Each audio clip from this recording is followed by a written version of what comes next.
हरे कृष्ण। श्री दामोदराष्टक। नमामीश्वरं सच्चिदानन्दरूपं लसत्कुण्डलं गोकुले भ्राजमानं यशोदभियोलुखलादावमानं परमृष्टमत्यन्ततो धृत्य गोप्या रुदन्तं मुहुर्नेत्रयुग्मं मृजन्तं कराम्भोजयुग्मेन सातङ्कनेत्रं मुहुश्वासकम्पा त्रिरेखाङ्ककण्ठा स्थितग्रैवं दामोदरं भक्तिबद्धम् इति दृक्स्वलीलाभिरानन्दकुण्डे स्वघोषं निमज्जन्तम् आख्यापयन्तं तदीयेषितज्ञेषु भक्तैर्जितत्वं पुनः प्रेमतस्तं शतावृत्ति वन्दे वरं देवमोक्षं न मोक्षावधिं वा न चान्यं वृणेऽहं वरेशादपीह इदं ते वपुर्नाथ गोपालबालं सदा मे मनस्याविरास्तां किमन्यैः इदं ते मुकाम्बोजम् अत्यन्तनीलैर्वृतं कुन्तलैः स्निग्धरक्तैश्च गोप्या मुहुश्चुम्बितं बिम्ब रक्ताधरं मे मनस्याविरास्ताम् अलं लक्षलाभैः नमो देवा दामोदरा अनन्तविष्णो प्रसीद प्रभो दुःखजालाब्धिमग्नम् कृपादृष्टिवृष्ट्या अतिदीनं बतानु गृहाणेश मामज्ञमेध्यक्षिदृश्यः कुबेरात्मजौ बद्ध मूर्त्यैव यद्वत् त्वया मोचितौ भक्तिभाजौ कृतौ च तथा प्रेम भक्तिं स्वकाम्ये प्रयच्छ न मोक्षे ग्रहो मेस्ति दामोदरेह नमस्तेऽस्तु दाम्ने स्फुरदीप्तिदाम्ने त्वदीयोदरायात विश्वस्य दाम्ने नमो राधिकायै त्वदीयप्रियायै नमो अनन्तलीलाय देवाय तुभ्यं नमामीश्वरं सच्चिदानन्दरूपं लसत्कुण्डलं गोकुले ब्राजमानम्।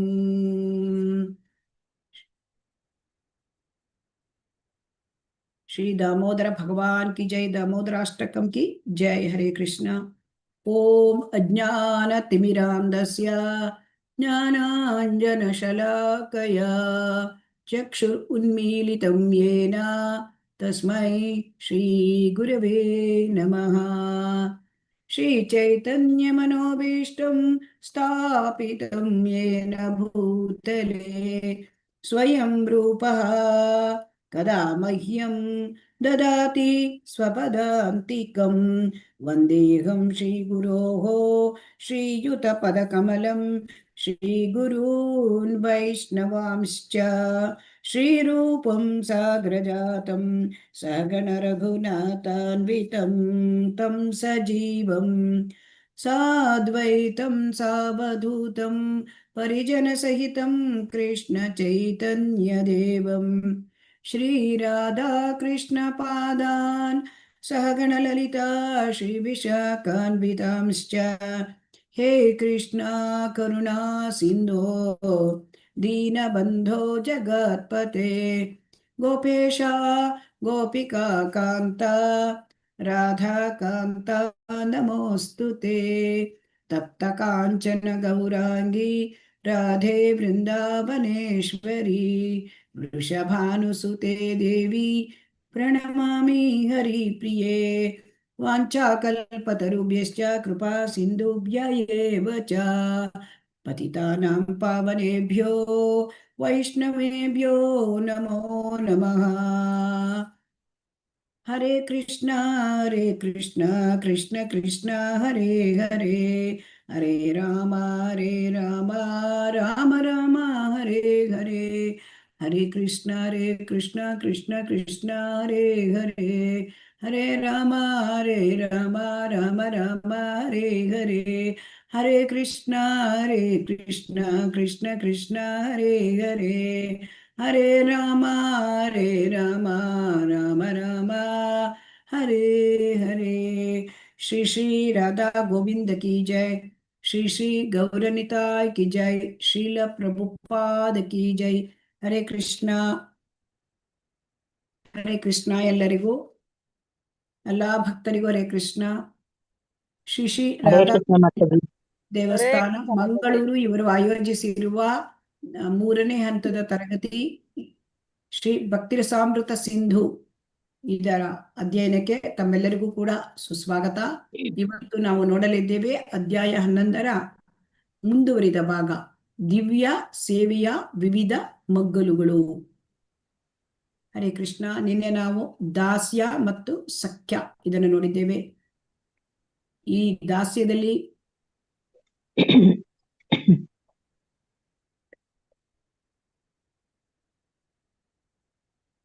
ದಾಸ್ಯ ಮತ್ತು ನಾವು ನಿನ್ನೆ ಸಖ್ಯ ಭಾವದಲ್ಲಿ ಅಥವಾ ಮೈತ್ರಿ ಭಾವದಲ್ಲಿ ಭಕ್ತಿ ಸೇವೆಯ ಇದನ್ನು ನೋಡಿದ್ದೇವೆ.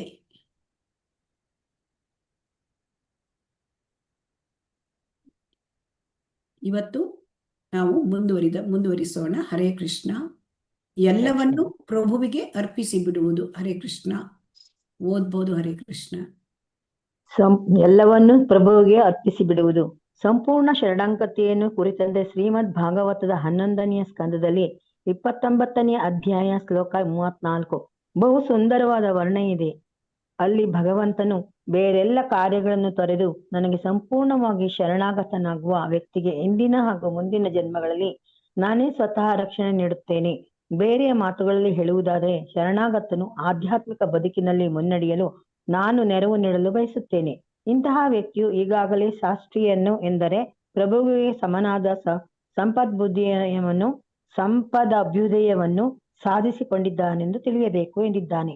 ಕೃಷ್ಣನ ಪಾದ ಕಮಲಗಳಿಗೆ ಶರಣಾಗತನಾಗುವ ವ್ಯಕ್ತಿಯ ಹಿತವನ್ನು ಕಾಪಾಡುವ ಪಣಿಯನ್ನು ಸ್ವಯಂ ಕೃಷ್ಣನೇ ತತ್ಕ್ಷಣ ಹೊತ್ತುಕೊಳ್ಳುತ್ತಾನೆ.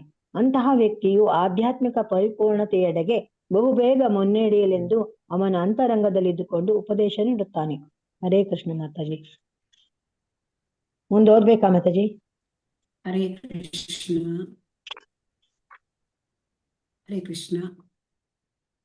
ಎಲ್ಲವನ್ನೂ ಪ್ರಭುವಿಗೆ ಅರ್ಪಿಸಿ ಬಿಡುವುದು ಅಂದರೆ ಸಂಪೂರ್ಣ ಶರಣಾಗತಿ. ಇದನ್ನ ನಾವು ಭಗವದ್ಗೀತೆಯಲ್ಲೂ ಕೂಡ, ಭಗವದ್ಗೀತೆಯ 18ನೇ ಅಧ್ಯಾಯದ 66ನೇ ಶ್ಲೋಕದಲ್ಲಿ ಭಗವಂತ ಹೇಳಿದ್ದಾನೆ, ಸರ್ವಧರ್ಮಾನ್ ಪರಿತ್ಯಜ್ಯ ಮಾಮೇಕಂ ಶರಣಂ ವ್ರಜ ಅಹಂ ತ್ವಾಂ ಸರ್ವ ಪಾಪೇಭ್ಯೋ ಮೋಕ್ಷಯಿಷ್ಯಾಮಿ ಮಾ ಶುಚಃ. ಇದು ಭಗವದ್ಗೀತೆಯ ಚರಮ ಸಂದೇಶ, ಕಡೆಯ ಸಂದೇಶ. ಭಗವಂತ ಏನ್ ಹೇಳಿದ್ದಾನೆ ಇಲ್ಲಿ? ಎಲ್ಲಾ ಧರ್ಮಗಳನ್ನು ಪರಿತ್ಯಜಿಸಿ ನನಗೆ ಶರಣಾಗತನಾಗು, ನಾನು ನಿನ್ನನ್ನು ಎಲ್ಲ ಪಾಪಗಳಿಂದ ಮುಕ್ತನನ್ನಾಗಿ ಮಾಡುತ್ತೇನೆ, ಹೆದರಿಕೊಳ್ಳಬೇಡ ಅಂತ ಹೇಳಿದ್ದಾರೆ.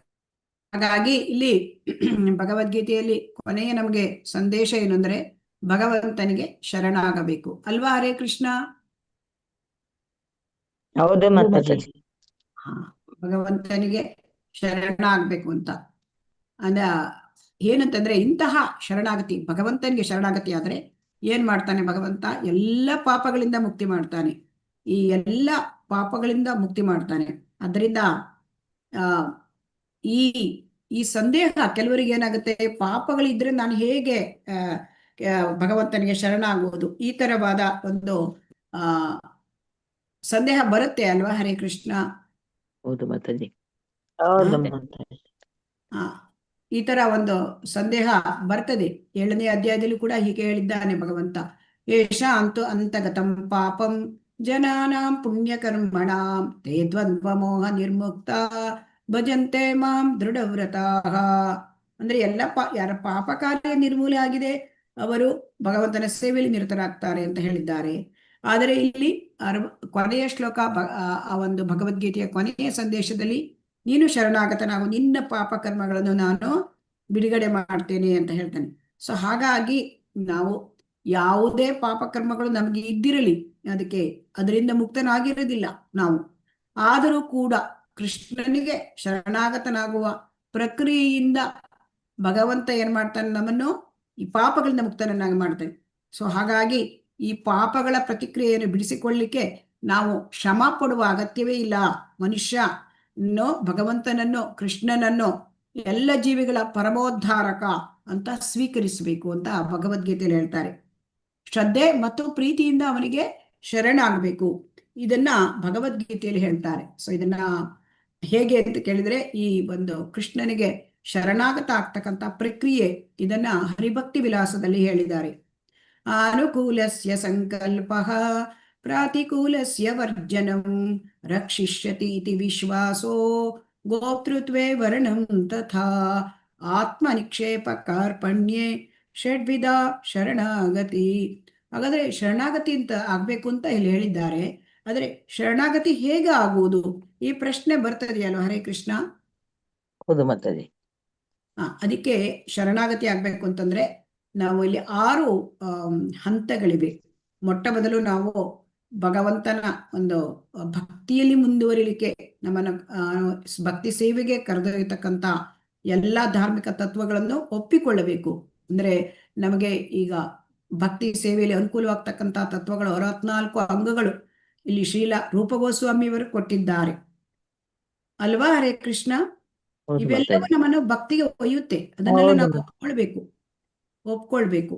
16 ಸುತ್ತು ನಮಗೆ ಜಪ ಮಾಡಬೇಕು, ಹರೇ ಕೃಷ್ಣ ಮಂತ್ರವನ್ನ ಕೀರ್ತಿಸಬೇಕು.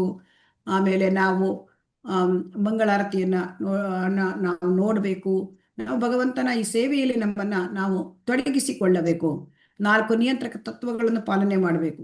ಪ್ರಾತಿಕೂಲಸ್ಯ ವರ್ಜನಂ, ಆ 4 ನಿಯಂತ್ರಕ ತತ್ವಗಳು ಅಂದ್ರೆ ಈಗ ಮಾಂಸ ಸೇವನೆ, ಪರಸ್ತ್ರೀ ಸಂಪರ್ಕ, ಆಮೇಲೆ ಜೂಜಾಡುವುದು, ಇವೆಲ್ಲ ಏನು ಅಂತಂದ್ರೆ ಇವು, ಆಮೇಲೆ ಮದ್ಯ ಸೇವನೆ, ಇವೆಲ್ಲ ನಮಗೆ ಭಕ್ತಿಗೆ ಅಡಚಣೆ ಅಲ್ವಾ ಹರೇ ಕೃಷ್ಣ, ಪ್ರತಿಕೂಲ.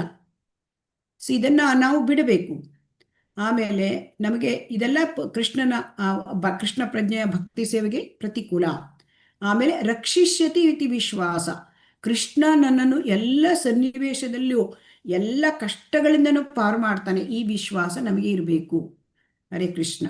ಭಕ್ತರಿಗೆ, ಶುದ್ಧ ಭಕ್ತರಿಗೆ ಈ ವಿಶ್ವಾಸ ಇದೆ, ಆದ್ದರಿಂದ ಅವರು ಭಕ್ತಿ ಸೇವೆಯಲ್ಲಿ ಮುಂದುವರೆದಿದ್ದಾರೆ. ನಮಗೆ ವಿಶ್ವಾಸ ಬೇಕು, ವಿಶ್ವಾಸದ ಕೊರತೆ ಇರುತ್ತೆ ಅಲ್ವಾ ಹರೇ ಕೃಷ್ಣ. ಹೌದು ಮಾತಾಜಿ. ಹೌದು ಮಾತಾಜಿ. ಗೋಪ್ತೃತ್ವೇ ವರ್ಣಂ ತಥಾ, ಈಗ ನನ್ನ ಜೀವನೋಪಾಯಕ್ಕೆ ಏನ್ ಮಾಡಬೇಕು ಇದರ ಯೋಚನೆ ಮಾಡುವ ಅವಶ್ಯಕತೆ ಇಲ್ಲ, ಕೃಷ್ಣ ಅದನ್ನು ನೋಡ್ಕೊಳ್ತಾನೆ. ಸೊ ಹಾಗಾಗಿ ನಾನು ಭಗವಂತ ನನ್ನನ್ನು ರಕ್ಷಣೆ ಮಾಡ್ತಾನೆ. ಈಗ ನೋಡಿ, ಒಂದು ಆನೆ ಕ್ವಿಂಟಾಲ್ ಗಟ್ಲೆ ಆಹಾರ ತಗೊಳುತ್ತೆ ಅಲ್ವಾ, ಅದಕ್ಕೆ ಏನಾದ್ರೂ ಯೋಚನೆ ಇದೆಯಾ? ಅದು ಭಗವಂತ ಕೊಟ್ಟಿದ್ದನ್ನ ಅದು ತಾನೇ ತಿನ್ಕೊಂಡಿರುತ್ತದೆ, ಅದಕ್ಕೆ ಏನು ಯೋಚನೆ ಇಲ್ಲ. ಹಾಗೆ ನಾವು ಮಾತ್ರ ನಾವು ದುಡಿಯಬೇಕು, ನಾವು ಸಂಪಾದನೆ ಮಾಡಬೇಕು, ನಾವು ಮಾಡ್ತೇವೆ ಅಂತ ಹೀಗೆಲ್ಲ ನಾನು ನಾನು ನಾನು ಅಂತ ಹೇಳ್ಕೊಳ್ತೇವೆ ಅಲ್ವಾ. ಇಲ್ಲಿ ಎಲ್ಲರನ್ನೂ ರಕ್ಷಿಸುವನು, ಕಾಪಾಡುವವನು ಭಗವಂತ. ಆ ವಿಶ್ವಾಸದ ಕೊರತೆ ಇದೆ ನಮಗೆ. ಗೋಪ್ತೃತ್ವೇ ವರ್ಣಂ ತಥಾ. ಹಾಗಾಗಿ ಜೀವನೋಪಾಯಕ್ಕೆ ನಾವೇನ್ ಮಾಡಬೇಕು ಎಂದು ಯೋಚಿಸುವ ಅಗತ್ಯವಿಲ್ಲ, ಅದನ್ನು ಕೃಷ್ಣ ನೋಡ್ಕೊಳ್ತಾನೆ. ಆತ್ಮನಿಕ್ಷೇಪ ಕಾರ್ಪಣ್ಯೆ ಅಂದ್ರೆ ನಾನು ಸಹಾಯಹೀನ, ನನ್ನ ಬದುಕಿನಲ್ಲಿ ಕೃಷ್ಣನೊಬ್ಬನೇ ಆಧಾರ ಅಲ್ವಾ. ಈ ಹೌದು ಒಂದು ಮಾತಾಜಿ. ಭಾವನೆ ಬರಬೇಕು. ಆಗ ಮನುಷ್ಯ ಸಂಪೂರ್ಣ ಕೃಷ್ಣ ಪ್ರಜ್ಞೆಯಲ್ಲಿ ಭಗವಂತನ ಭಕ್ತಿ ಸೇವೆ ತೊಡಗಲಿಕ್ಕೆ ಸಾಧ್ಯ. ಯಾವಾಗ ಸಂಪೂರ್ಣ ಕೃಷ್ಣ ಪ್ರಜ್ಞೆಯಲ್ಲಿ ಆ ಭಗವಂತನ ಭಕ್ತಿ ಸೇವೆಯಲ್ಲಿ ಗಂಭೀರವಾಗಿ ತೊಡಗುತ್ತಾನೆ, ಅವನಿಗೆ ಶರಣಾಗತಿ ಬಂದಾಗ ಅವನು ತೊಡಗುತ್ತಾನೆ. ಸೊ ಹಾಗಾಗಿ ಯಾವಾಗ ಭಗವಂತನ ಭಕ್ತಿ ಸೇವೆ ತೊಡಗುತ್ತೇವೆ, ನಮಗೆ ಈ 3 ಗುಣಗಳು, ಪ್ರಕೃತಿಯ 3 ಗುಣಗಳು ಸೋಂಕೋದು, ಅದನ್ನ ನಮಗೆ ನಿವಾರಣೆ ಮಾಡ್ಕೊಳ್ಳಿಕ್ಕೆ ಸಾಧ್ಯ. ಸೊ ಹಾಗಾಗಿ ಇಲ್ಲಿ ಇಷ್ಟೊಂದು ರೀತಿಯಲ್ಲಿ ಎಷ್ಟೋ ಕೆಲಸಗಳಿರುತ್ತೆ, ಅದರಲ್ಲಿ ಭೌತಿಕ ಕೆಲಸಗಳು. ಅದರಲ್ಲಿ ಭಗವಂತ ಏನ್ ಹೇಳ್ತಾನೆ, ಕೃಷ್ಣನಿಗೆ ನೀನು ಶರಣಾಗತ ಆದರೆ ಸಾಕು, ಬೇರೆ ಎಲ್ಲ ಕೆಲಸಗಳನ್ನ ನೀನು ಬಿಡಬಹುದು. ಅಂದ್ರೆ ಕೃಷ್ಣನಿಗೆ ಸಂಪೂರ್ಣ ಶರಣಾಗತ ಯಾರಾಗಿರ್ತಾರೆ ಅವರಿಗೆ ಬೇರೆ ಯಾವುದೇ ಕೆಲಸ ಮಾಡುವ ಅಗತ್ಯ ಇರೋದಿಲ್ಲ. ಯಾಕೆಂದ್ರೆ ಅದು ಭಗವಂತ ಅವನ ಯೋಗಕ್ಷೇಮವನ್ನ ನೋಡ್ಕೊಳ್ತಾನೆ ಅಲ್ವಾ. ಹರೇ ಕೃಷ್ಣ. ಹೌದು ಮಾತಾಜಿ. ಹೌದು. ಯೋಗಕ್ಷೇಮಂ ವಹಾಮ್ಯಹಂ ಅಂತ ಹೇಳಿದ್ದಾನೆ. ಅದನ್ನ ನಾವು ಮುಂದೆ ನೋಡೋಣ. ಯೋಗಕ್ಷೇಮಂ ವಹಾಮ್ಯಹಂ ಅಂತ ಹೇಳಿದ್ದಾನೆ. ಸೊ ಅದರಿಂದ ಇಲ್ಲಿ ನಾವು ತಿಳ್ಕೋಬೇಕು, ಕೃಷ್ಣನಿಗೆ ಶರಣಾಗತನಾಗುವುದು. ಇಲ್ಲಿ ಇದನ್ನ ನಾವು ಏನು ಭಗವದ್ಗೀತೆಯಲ್ಲಿ ಸರ್ವಧರ್ಮಾನ್ ಪರಿತ್ಯಜ್ಯ ಮಾಮೇಕಂ ಶರಣಂ ವ್ರಜ ಅಹಂ ತ್ವಾಂ ಸರ್ವ ಪಾಪೇಭ್ಯೋ ಮೋಕ್ಷಯಿಷ್ಯಾಮಿ ಮಾ ಶುಚಃ ಅಂತ ಉಪದೇಶ ಕೊಟ್ಟಿದ್ದಾನೆ. ಅದನ್ನೇ ಶ್ರೀಮದ್ ಭಾಗವತದಲ್ಲೂ ಕೂಡ ಸಂಪೂರ್ಣ ಶರಣಾಗತಿ ಬಗ್ಗೆ ಹೇಳ್ತಾರೆ. 11ನೇ ಸ್ಕಂದ 29ನೇ ಅಧ್ಯಾಯದಲ್ಲಿ ಹೇಳ್ತಾರೆ, ಮರ್ತ್ಯೋ ಯದಾ ತ್ಯಕ್ತ ಸಮಸ್ತ ಕರ್ಮ ನಿವೇದಿತಾತ್ಮ ವಿಚಕೀರ್ಷಿತೋ ಮೇ ತದಾ ಅಮೃತತ್ವಂ ಪ್ರತಿಪದ್ಯಮಾನ. ಅಂದ್ರೆ ಇಲ್ಲಿ ಏನ್ ಹೇಳ್ತಾನೆ, ಭಗವಂತ ಏನ್ ಹೇಳ್ತಾ ಇದ್ದಾನೆ, ಬೇರೆ ಎಲ್ಲ ಕಾರ್ಯಗಳನ್ನು ತೊರೆದು ನನಗೆ ಸಂಪೂರ್ಣ ಶರಣಾಗತನಾಗುವ ವ್ಯಕ್ತಿಗೆ ಇಂದಿನ ಹಾಗೂ ಮುಂದಿನ ಜನ್ಮಗಳಲ್ಲಿ ನಾನೇ ಸ್ವತಃ ರಕ್ಷಣೆ ನೀಡ್ತೇನೆ. ಇದನ್ನ ನಾವು ತಿಳ್ಕೊಳ್ಳೋಣ. ಅಂದ್ರೆ ಯಾರು ಭಗವಂತನಿಗೆ ಸಂಪೂರ್ಣವಾಗಿ ಶರಣಾಗತನಾಗ್ತಾನೆ, ಎಲ್ಲ ಕಾರ್ಯಗಳನ್ನು ತೊರೆದು ಸಂಪೂರ್ಣ ಶರಣಾಗತನಾಗ್ತಾನೆ, ಆಗ ಕೃಷ್ಣನೇ ಸ್ವತಃ ರಕ್ಷಣೆ ಮಾಡ್ತಾನೆ. ಈಗ ನಾವೇನ್ ತಿಳ್ಕೊಂಡಿರ್ತೇವೆ, ನಮಗೆ ನಾವು ನಮಗೆ ತಂದೆ ತಾಯಿ ಇದ್ದಾರೆ ಅಥವಾ ನಮಗೆ ಬಂಧು ಬಾಂಧವರಿದ್ದಾರೆ, ಅವರು ನನಗೆ ಸಹಾಯ ಮಾಡ್ತಾರೆ, ರಕ್ಷಣೆ ಮಾಡ್ತಾರೆ ಅಲ್ವಾ. ಹರೇ ಕೃಷ್ಣ. ಹೌದು ರೋಗ ಬಂದರೆ ವೈದ್ಯರಿದ್ದಾರೆ ಅಲ್ವಾ, ಆಸ್ಪತ್ರೆಗಳಿವೆ, ಇದೆಲ್ಲ ನಾವು ತಿಳ್ಕೊಳ್ತೇವೆ ಅಲ್ವಾ. ಹೌದು. ಹೌದು. ಆದರೆ ರಕ್ಷಣೆ ನಮಗೆ ಯಾರು ಕೂಡ ರಕ್ಷಣೆ ಇಲ್ಲ, ಭಗವಂತ ಒಬ್ಬನೇ ರಕ್ಷಣೆ. ಯಾಕೆ ಅಂತಂದ್ರೆ ಈಗ ಎಲ್ಲರೂ ಕೂಡ ಭೌತಿಕದಲ್ಲಿ ಅಂದ್ರೆ 3 ಗುಣಗಳಲ್ಲಿ ನಾವು ಒಳಗಾಗಿದ್ದೇವೆ. ಆದ್ದರಿಂದ ನಾವು ನಮ್ಮನ್ನೇ ನಾವು ಕಟ್ಟಿ ಹಾಕಿಕೊಂಡಿದ್ದೇವೆ ಅಲ್ವಾ. ಹಾಗೆ ನಾವು ಇನ್ನೊಬ್ಬರನ್ನು ರಕ್ಷಣೆ ಮಾಡ್ಲಿಕ್ಕೆ ಹೇಗೆ ಸಾಧ್ಯ? ಈಗ ನಿಮ್ಮನ್ನ ಯಾರಾದ್ರೂ ಕಟ್ಟಿ ಹಾಕಿದ್ರೆ ಬೇರೆಯವರಿಗೆ ನೀವು ರಕ್ಷಣೆ ಕೊಡ್ಲಿಕ್ಕೆ ಆಗತ್ತಾ? ಹರೇ ಕೃಷ್ಣ. ಇಲ್ಲ ಮಾತಾಜಿ. ಕಟ್ಟಿ ಹಾಕಿಬಿಡ್ತಾರೆ, ನಿಮಗೆ ಬೇರೆಯವರಿಗೆ ರಕ್ಷಣೆ ಕೊಡ್ಲಿಕ್ಕೆ ಆಗತ್ತಾ? ಸಾಧ್ಯ ಆಗಲ್ಲ. ಇಲ್ಲ.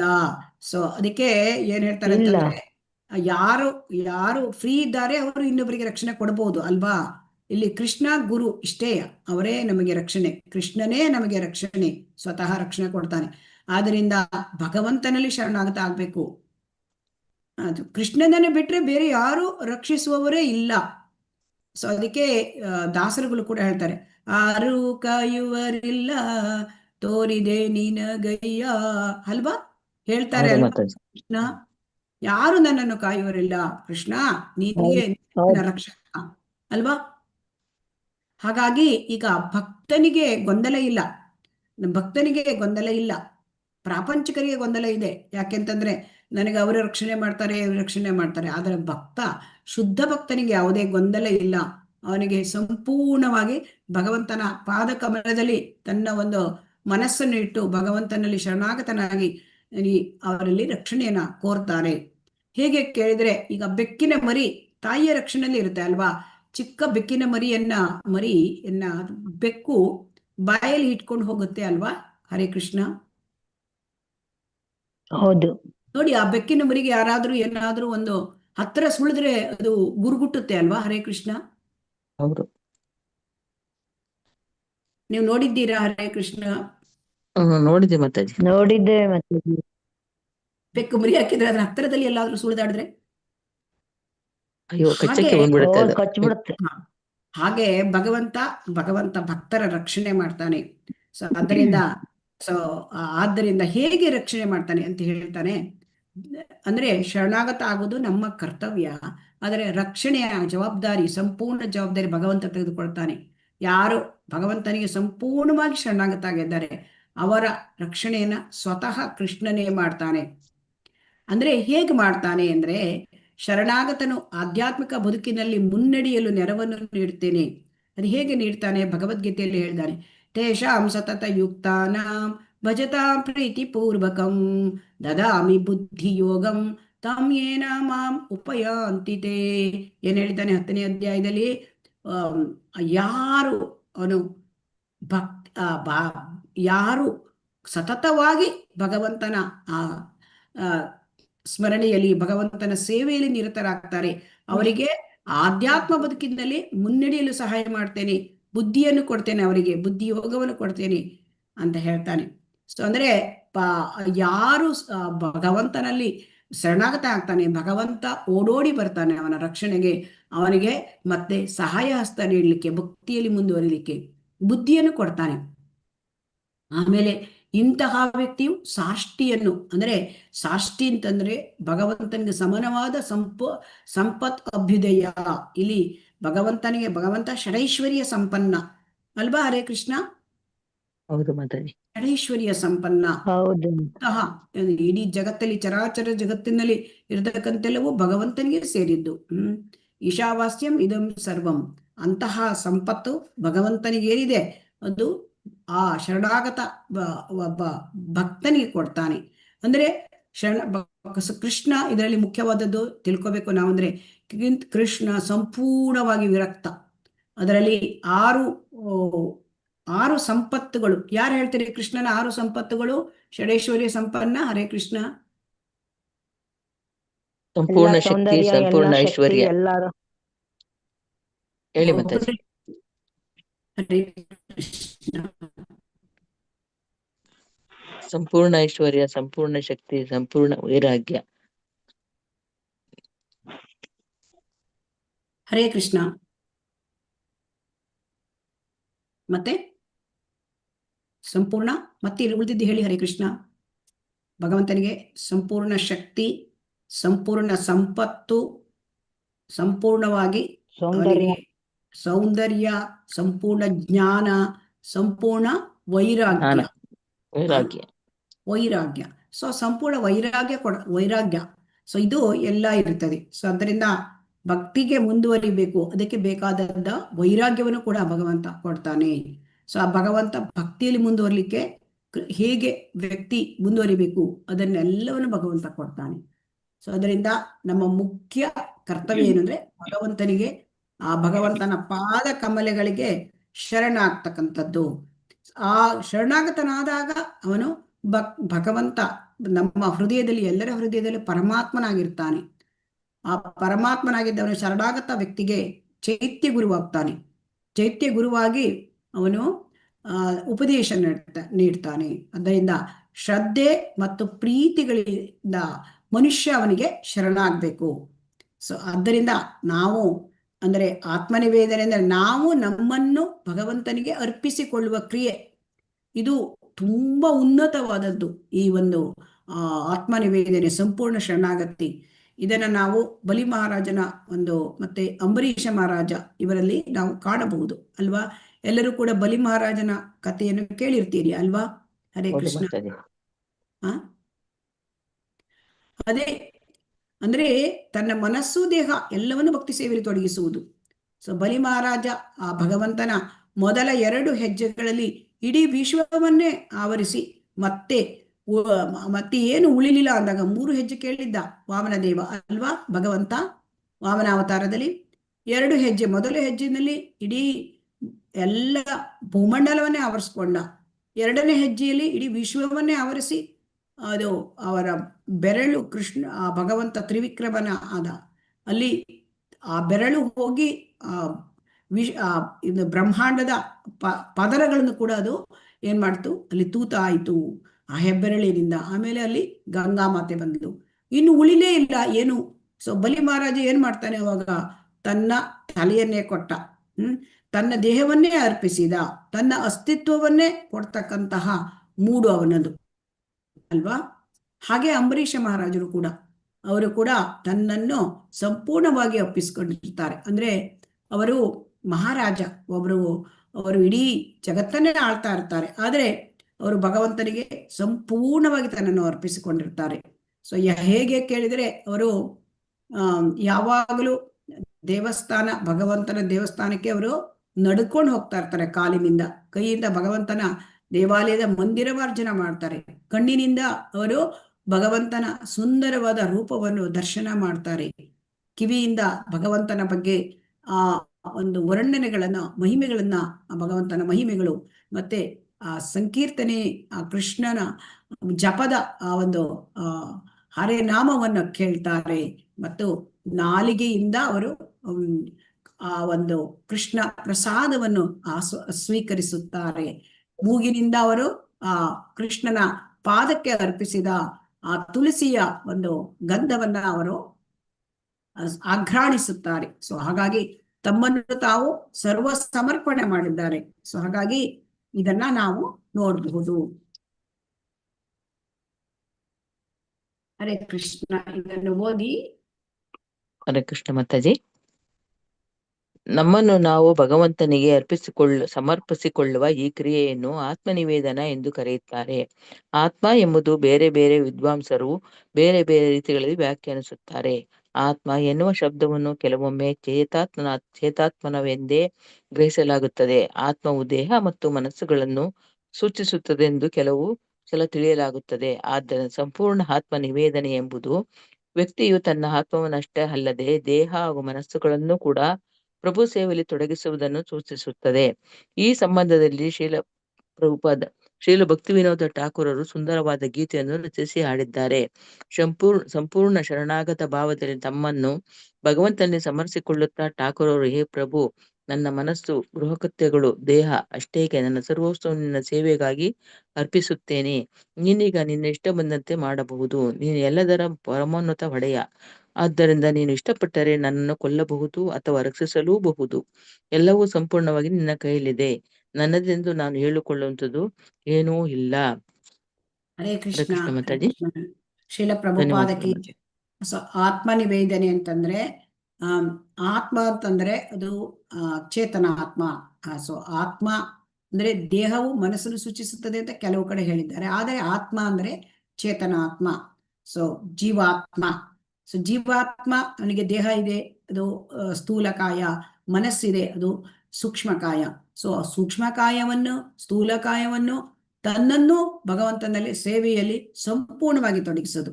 ಸೊ ಹಾಗಾಗಿ ಭಕ್ತಿ ವಿನೋದ ಠಾಕೂರರು ಅವರು ಶ್ರೀಲ ಪ್ರಭುಪಾದರ ಅಂದ್ರೆ ಸಂಪ್ರದಾಯದ ಆಚಾರ್ಯರು, ನಮ್ಮ ಈ ಬ್ರಹ್ಮ ಮಾಧ್ವ ಗೌಡೀಯ ಸಂಪ್ರದಾಯದ ಆಚಾರ್ಯರು.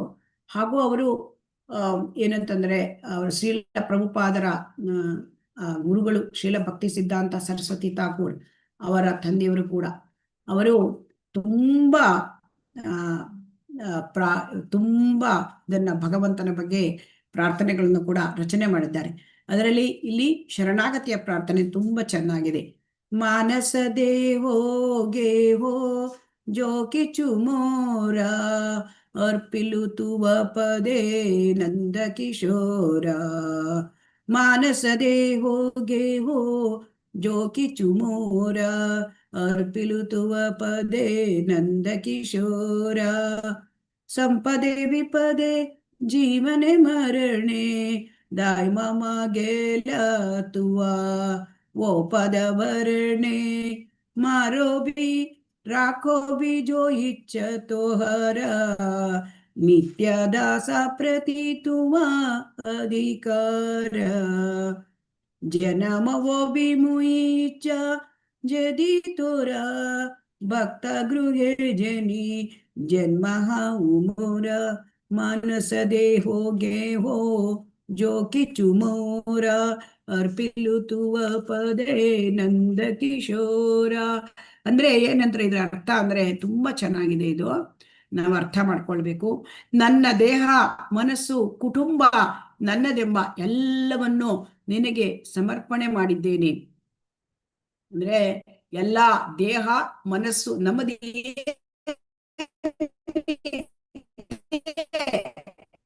ಎಲ್ಲ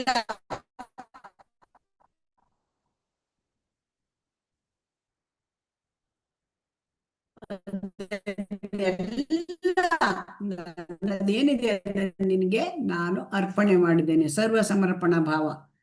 ಆಮೇಲೆ ಏನ್ ಹೇಳ್ತಾರೆ ಅವರು, ಬದುಕಿನಲ್ಲಿ ಅಥವಾ ಸಾವಿನಲ್ಲೂ ಕೂಡ ಪಾದಾಶ್ರಯ ಇದನ್ನ ತಗೊಂಡಿದ್ದೇನೆ. ಬೇಕಾದ್ರೆ ಕೊಲ್ಲು ಅಥವಾ ನನ್ನನ್ನು ರಕ್ಷಿಸು, ನಾನು ನಿನ್ನ ಶಾಶ್ವತ ಸೇವಕ, ನೀನು ನನ್ನ ಒಡೆಯ, ನೀ ಹೇಗ್ ಬೇಕಾದ್ರೂ ನನ್ನ ನೀಡು, ನಾನು ನಿನ್ನ ಸೇವಕ. ನಾನು ಯಾವಾಗ್ಲೂ ಅಂದ್ರೆ ಶರಣಾಗತಿ ಅಂದ್ರೆ ಸೇವಕ ಭಾವನೆ. ನೀನು ನನ್ನ ಒಡೆಯ, ನಾನು ನಿನ್ನ ಸೇವಕ, ನೀನು ಏನ್ ಬೇಕಾದ್ರೂ ನನಗೆ ಮಾಡ್ಬೋದು, ನೀನು ಇಚ್ಛೆ ಪಟ್ರೆ ನನ್ನನ್ನು ರಕ್ಷಿಸಬಹುದು, ಇಲ್ಲವೋ ನನ್ನನ್ನು ಕೊಲ್ಲಲೂಬಹುದು. ಆದ್ರೆ ಮತ್ತೆ ಇಲ್ಲಿ ವಿಚಾರ ಹೇಳ್ತಾರೆ ಅವರು, ನಿನ್ನಿಚ್ಛೆಯಿಂದ ಮತ್ತೊಮ್ಮೆ ನಾನು ಹುಟ್ಟಿ ಬಂದರೆ ನಿನ್ನ ಭಕ್ತರ ಮನೆಯಲ್ಲಿ ಹುಟ್ಟಿಸು. ನೋಡಿ, ಭಕ್ತರ ಮನೆಯಲ್ಲಿ ನನ್ನನ್ನು ಹುಟ್ಟಿಸು ಅಂತ ಹೇಳ್ತಾರೆ. ಹೇಗೆ? ನಾನು ಕೀಟವಾದ್ರೂ ಪರವಾಗಿಲ್ಲ, ಒಂದು ಸಣ್ಣ ಕೀಟವಾಗಿ ಆದ್ರೂ ಭಕ್ತರ ಮನೆಯಲ್ಲಿ ಇರ್ತೇನೆ. ಯಾಕೆ? ಭಕ್ತರ ಮನೆಯಲ್ಲಿ ಭಕ್ತರು ಆ ಭಗವಂತನ ಮಹಿಮೆಯನ್ನು ಹಾಡ್ತಾ ಇರ್ತಾರೆ, ಅದನ್ನ ಕೇಳಲಿಕ್ಕೆ, ಭಗವಂತನ ಸೇವೆ ಮಾಡ್ತಾ ಇರ್ತಾರೆ, ನೋಡ್ಲಿಕ್ಕೆ ನನಗೆ ಸಿಗುತ್ತೆ ಆ ಭಾಗ್ಯ. ಸೊ ಹಾಗಾಗಿ ನನಗೆ ಏನ್ ಹೇಳ್ತಾರೆ, ಐಹಿಕ ಭೋಗಾಸಕ್ತ ಅಲ್ಲದ ಆ ಭಕ್ತನ ಸಂಘ ನನಗೆ ಕೊಡು, ಭಕ್ತರ ಸಂಘ ಕೊಡು, ಭಕ್ತರ ಮನೆಯಲ್ಲಿ ನನಗೆ ಕೀಟವಾದ್ರೂ ಹುಟ್ಟಿಸು ಅಂತ ಹೇಳ್ತಾರೆ. ಆಮೇಲೆ ಏನ್ ಹೇಳ್ತಾರೆ, ನೀನು ನನ್ನ ಅಂದ್ರೆ ಎಲ್ಲವೂ ಸರ್ವಸ್ವವು ನೀನೇ ಅಂತ ಹೇಳ್ತಾರೆ. ಜನಕ ಜನನಿ ದಯಿತ ತನಯ ಪ್ರಭು ಗುರು ಪತಿತುಹು ಸರ್ವಮೋಯ್. ಅಂದ್ರೆ ನೀನೇ ನನ್ನ ತಂದೆ, ನನ್ನ ತಾಯಿ, ನನ್ನ ಪ್ರೇಮಿ, ನನ್ನ ಪುತ್ರ, ನೀನೇ ನನ್ನ ದೇವ, ನೀನೇ ನನ್ನ ಪತಿ, ನೀನೇ ನನ್ನ ಸರ್ವಸ್ವ. ಕೃಷ್ಣ, ರಾಧಾನಾಥ, ನೀನೇ ನನ್ನ ಜೀವನ ಮತ್ತು ಆತ್ಮ. ಅಂದ್ರೆ ಇಲ್ಲಿ ಏನು ಅಂತಂದ್ರೆ, ಭಕ್ತ ಏನ್ ಮಾಡ್ತಾನೆ, ಸಂಪೂರ್ಣ ಶರಣಾಗತಿ ಅಂದ್ರೆ ಆ ಮೂಲಕ ಭಗವಂತನಿಗೆಲ್ಲೇ ತನ್ನ ಎಲ್ಲ ಸಂಬಂಧವನ್ನು ಕಾಣುತ್ತಾನೆ. ಈಗ ನಾವೇನ್ ಮಾಡ್ತೇವೆ, ನನಗೆ ನಮ್ಮ ತಂದೆ ತಾಯಿ ಬಂಧು ಬಳಗ ಎಲ್ಲ ಬೇರೆ ಬೇರೆ ಇರುತ್ತೆ ಅಲ್ಲ. ಹರೇ ಕೃಷ್ಣ, ಹರೇ ಕೃಷ್ಣ. ಹೌದು ಮಾತಾಜಿ. ಆದರೆ ಯಾರು ಸಂಪೂರ್ಣ ಶರಣಾಗತನಾಗಿರ್ತಾನೆ ಅವನಿಗೆ ಭಗವಂತನೇ ಸರ್ವಸ್ವ, ಭಗವಂತನೇ ತಂದೆ, ಭಗವಂತನೇ ತಾಯಿ, ಭಗವಂತನೇ ಪ್ರೇಮಿ, ಭಗವಂತನೇ ಪುತ್ರ, ಭಗವಂತನೇ ಅವನಿಗೆ ಎಲ್ಲ ಗತಿ, ಅವನೇ ಸರ್ವಸ್ವ ಅಂತ ಅವರು ಅಷ್ಟೊಂದು ತಮ್ಮ ಸರ್ವ ಸಮರ್ಪಣವನ್ನು ಮಾಡಿರ್ತಾರೆ. ಇಲ್ಲಿ ಇದು ಕೂಡ ಹೇಳ್ತಾರೆ, ತಂದೆಯು ನೀನೆ, ತಾಯಿಯು ನೀನೆ, ಬಂಧುವು ನೀನೆ, ಬಳಗವು ನೀನೆ, ಎಲ್ಲವೂ ನೀನಯ್ಯ, ತುಕ ಎನ್ನ ಮಾತಿದಯ್ಯ, ಪಾಂಡುರಂಗ ರಂಗಯ್ಯ. ಹೀಗೆ ಹೇಳಿದ್ದಾರೆ ಅಲ್ವಾ ದಾಸರು. ಹರೇ ಕೃಷ್ಣ, ಹರೇ ಕೃಷ್ಣ. ಹರೇ ಕೃಷ್ಣ ಮಾತಾಜಿ. ಹೇಳ್ತಾ ಇದ್ದಾರೆ ಮಾತಾಜಿ, ದಾಸರು ಈ ರೀತಿ ಹೇಳಿದಾರಲ್ವಾ, ಹಾಡಿದ್ದಾರೆ ಅಲ್ವಾ. ಹರೇ ಕೃಷ್ಣ, ಎಲ್ಲವೂ ನೀನೇ ಅಂತ ಹಾಡ್ತಾರೆ. ಯಾಕೆ? ಎಲ್ಲವೂ ದಾಸರುಗಳು ಅವರು ತುಂಬಾ ಉನ್ನತ ಭಕ್ತರು. ಸೊ ಆದ್ದರಿಂದ ಪುರಂದರದಾಸರು, ಕನಕದಾಸರು ಎಲ್ಲ ಈ ದಾಸರುಗಳು ತುಂಬಾ ಉತ್ತಮ ಭಕ್ತರು. ಅವರು ಕೂಡ ಭಗವಂತ ನೀನೇ ಸರ್ವಸ್ವ, ನೀನೇ ಎಲ್ಲ ನನ್ನದು, ಇದು ಸಂಪೂರ್ಣ ಶರಣಾಗತಿ. ಸೊ ಅದನ್ನ ನಾವು ಶರಣಾಗತಿ ಅಂತಂದ್ರೆ ಈ ಭಗವಂತನಿಗೆ ಸರ್ವಸ್ವವನ್ನು, ಸರ್ವ ಸಮರ್ಪಣೆ, ನನ್ನದು ಹೇಳುದು ಯಾವುದೂ ಇರೋದಿಲ್ಲ. ಆಗ ಭಗವಂತನೇ ನಮ್ಮ ಒಂದು ರಕ್ಷಣೆಯನ್ನು ಪಡ್ತಾನೆ. ಆ ಒಂದು ಹಂತ ಅದು ತುಂಬಾ ಉನ್ನತವಾದ ಹಂತ. ಅಂದ್ರೆ ನೋಡಿ, ಶ್ರವಣ ಕೀರ್ತ ಅಂದ್ರೆ ಶ್ರದ್ಧಾ, ಸಾಧು ಸಂಘ, ಭಜನ ಕ್ರಿಯೆ, ಅನರ್ಥ ನಿವೃತ್ತಿ, ಆಮೇಲೆ ನಿಷ್ಠ, ರುಚಿ, ಆಸಕ್ತಿ, ಭಾವ, ಪ್ರೇಮ, ಕೃಷ್ಣ ಪ್ರೇಮ. ಇದು ಹಂತಗಳು, ಭಕ್ತಿಯ ಹಂತಗಳು. ಆ ಭಕ್ತಿಯ ಪ್ರಕ್ರಿಯೆಗಳಲ್ಲಿ 9. ಮತ್ತೆ ಶ್ರವಣ, ಕೀರ್ತನ, ಮತ್ತೆ ಸ್ಮರಣ, ಪಾದ ಸೇವನ, ಅರ್ಚನ, ವಂದನ, ದಾಸ್ಯ, ಸಖ್ಯ, ಆತ್ಮನಿವೇದನ. ಇವುಗಳಲ್ಲಿ ಆತ್ಮನಿವೇದನ ಏನು, ಕೊನೆಯ ಹಂತ. ಶ್ರವಣ ನಾವೇನೀಗ ಮಾಡ್ತಾ ಇರೋದು ಅದೇನು, ಪ್ರಾರಂಭಿಕ ಹಂತ. ಸೊ ಆದ್ದರಿಂದ ಆ ಕೊನೆಯ ಹಂತಕ್ಕೆ ತಲುಪುವುದು ಬಹಳ ವಿರಳ, ಮತ್ತೆ ಅದು ತುಂಬಾ ಕೊನೆಯ ಹಂತ ಅದು. ಅದರಿಂದ ತುಂಬಾ ಮುಖ್ಯವಾದದ್ದು ಭಗವಂತನಿಗೆ ಶರಣಾಗತ ಆಗೋದು. ಸೊ ಅದನ್ನ ನಾವು ಇಲ್ಲಿ ತಿಳ್ಕೊಳ್ತಾ ಇದ್ದೇವೆ. ಹರೇ ಕೃಷ್ಣ. ಓದಿ ಇದನ್ನ. ಹರೇ ಕೃಷ್ಣ. ಹರೇ ಕೃಷ್ಣ ಮಾತಾಜಿ.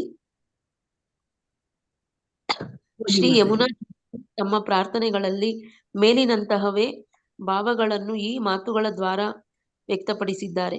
ಪ್ರಿಯ ಪ್ರಭುವೆ, ನಾನು ಮನುಷ್ಯನದೋ ಇಲ್ಲವೇ ದೇವತೆಯದೋ ದೇಹ ಧರಿಸಿ ಜೀವಿಸುತ್ತಿರಬಹುದು. ನಾನು ಹೇಗಾದರೂ ಜೀವಿಸುತ್ತಿರಲಿ, ಅದರಲ್ಲಿ ನನಗೆ ಆಸಕ್ತಿ ಇಲ್ಲ. ಏಕೆಂದರೆ ದೇಹಗಳೇನಿದ್ದರೂ ಐಹಿಕ ಪ್ರಕೃತಿಯ ತ್ರಿಗುಣಗಳ ಫಲರೂಪ. ಆದ್ದರಿಂದ ಹಾಗೆ ಬಂದ ದೇಹವನ್ನು ಧರಿಸುವ ನಾನು ನನ್ನನ್ನು ನಿನ್ನಲ್ಲಿ ಅರ್ಪಿಸಿಕೊಳ್ಳುತ್ತೇನೆ. ಹರೇ ಆತ್ಮನಿವೇದನೆಯ ಕೃಷ್ಣ. ಹರೇ ಕೃಷ್ಣ. ಇಲ್ಲಿ ಯಮುನಾಚಾರ್ಯರು, ಶ್ರೀ ಯಮುನಾಚಾರ್ಯರು, ಅವರು ಕೂಡ ಶುದ್ಧ ಭಕ್ತರು. ಯಮುನಾಚಾರ್ಯರು ಆಚಾರ್ಯರು, ಅವರು ಶ್ರೀ ಸಂಪ್ರದಾಯದಲ್ಲಿ ಬರ್ತಾರೆ.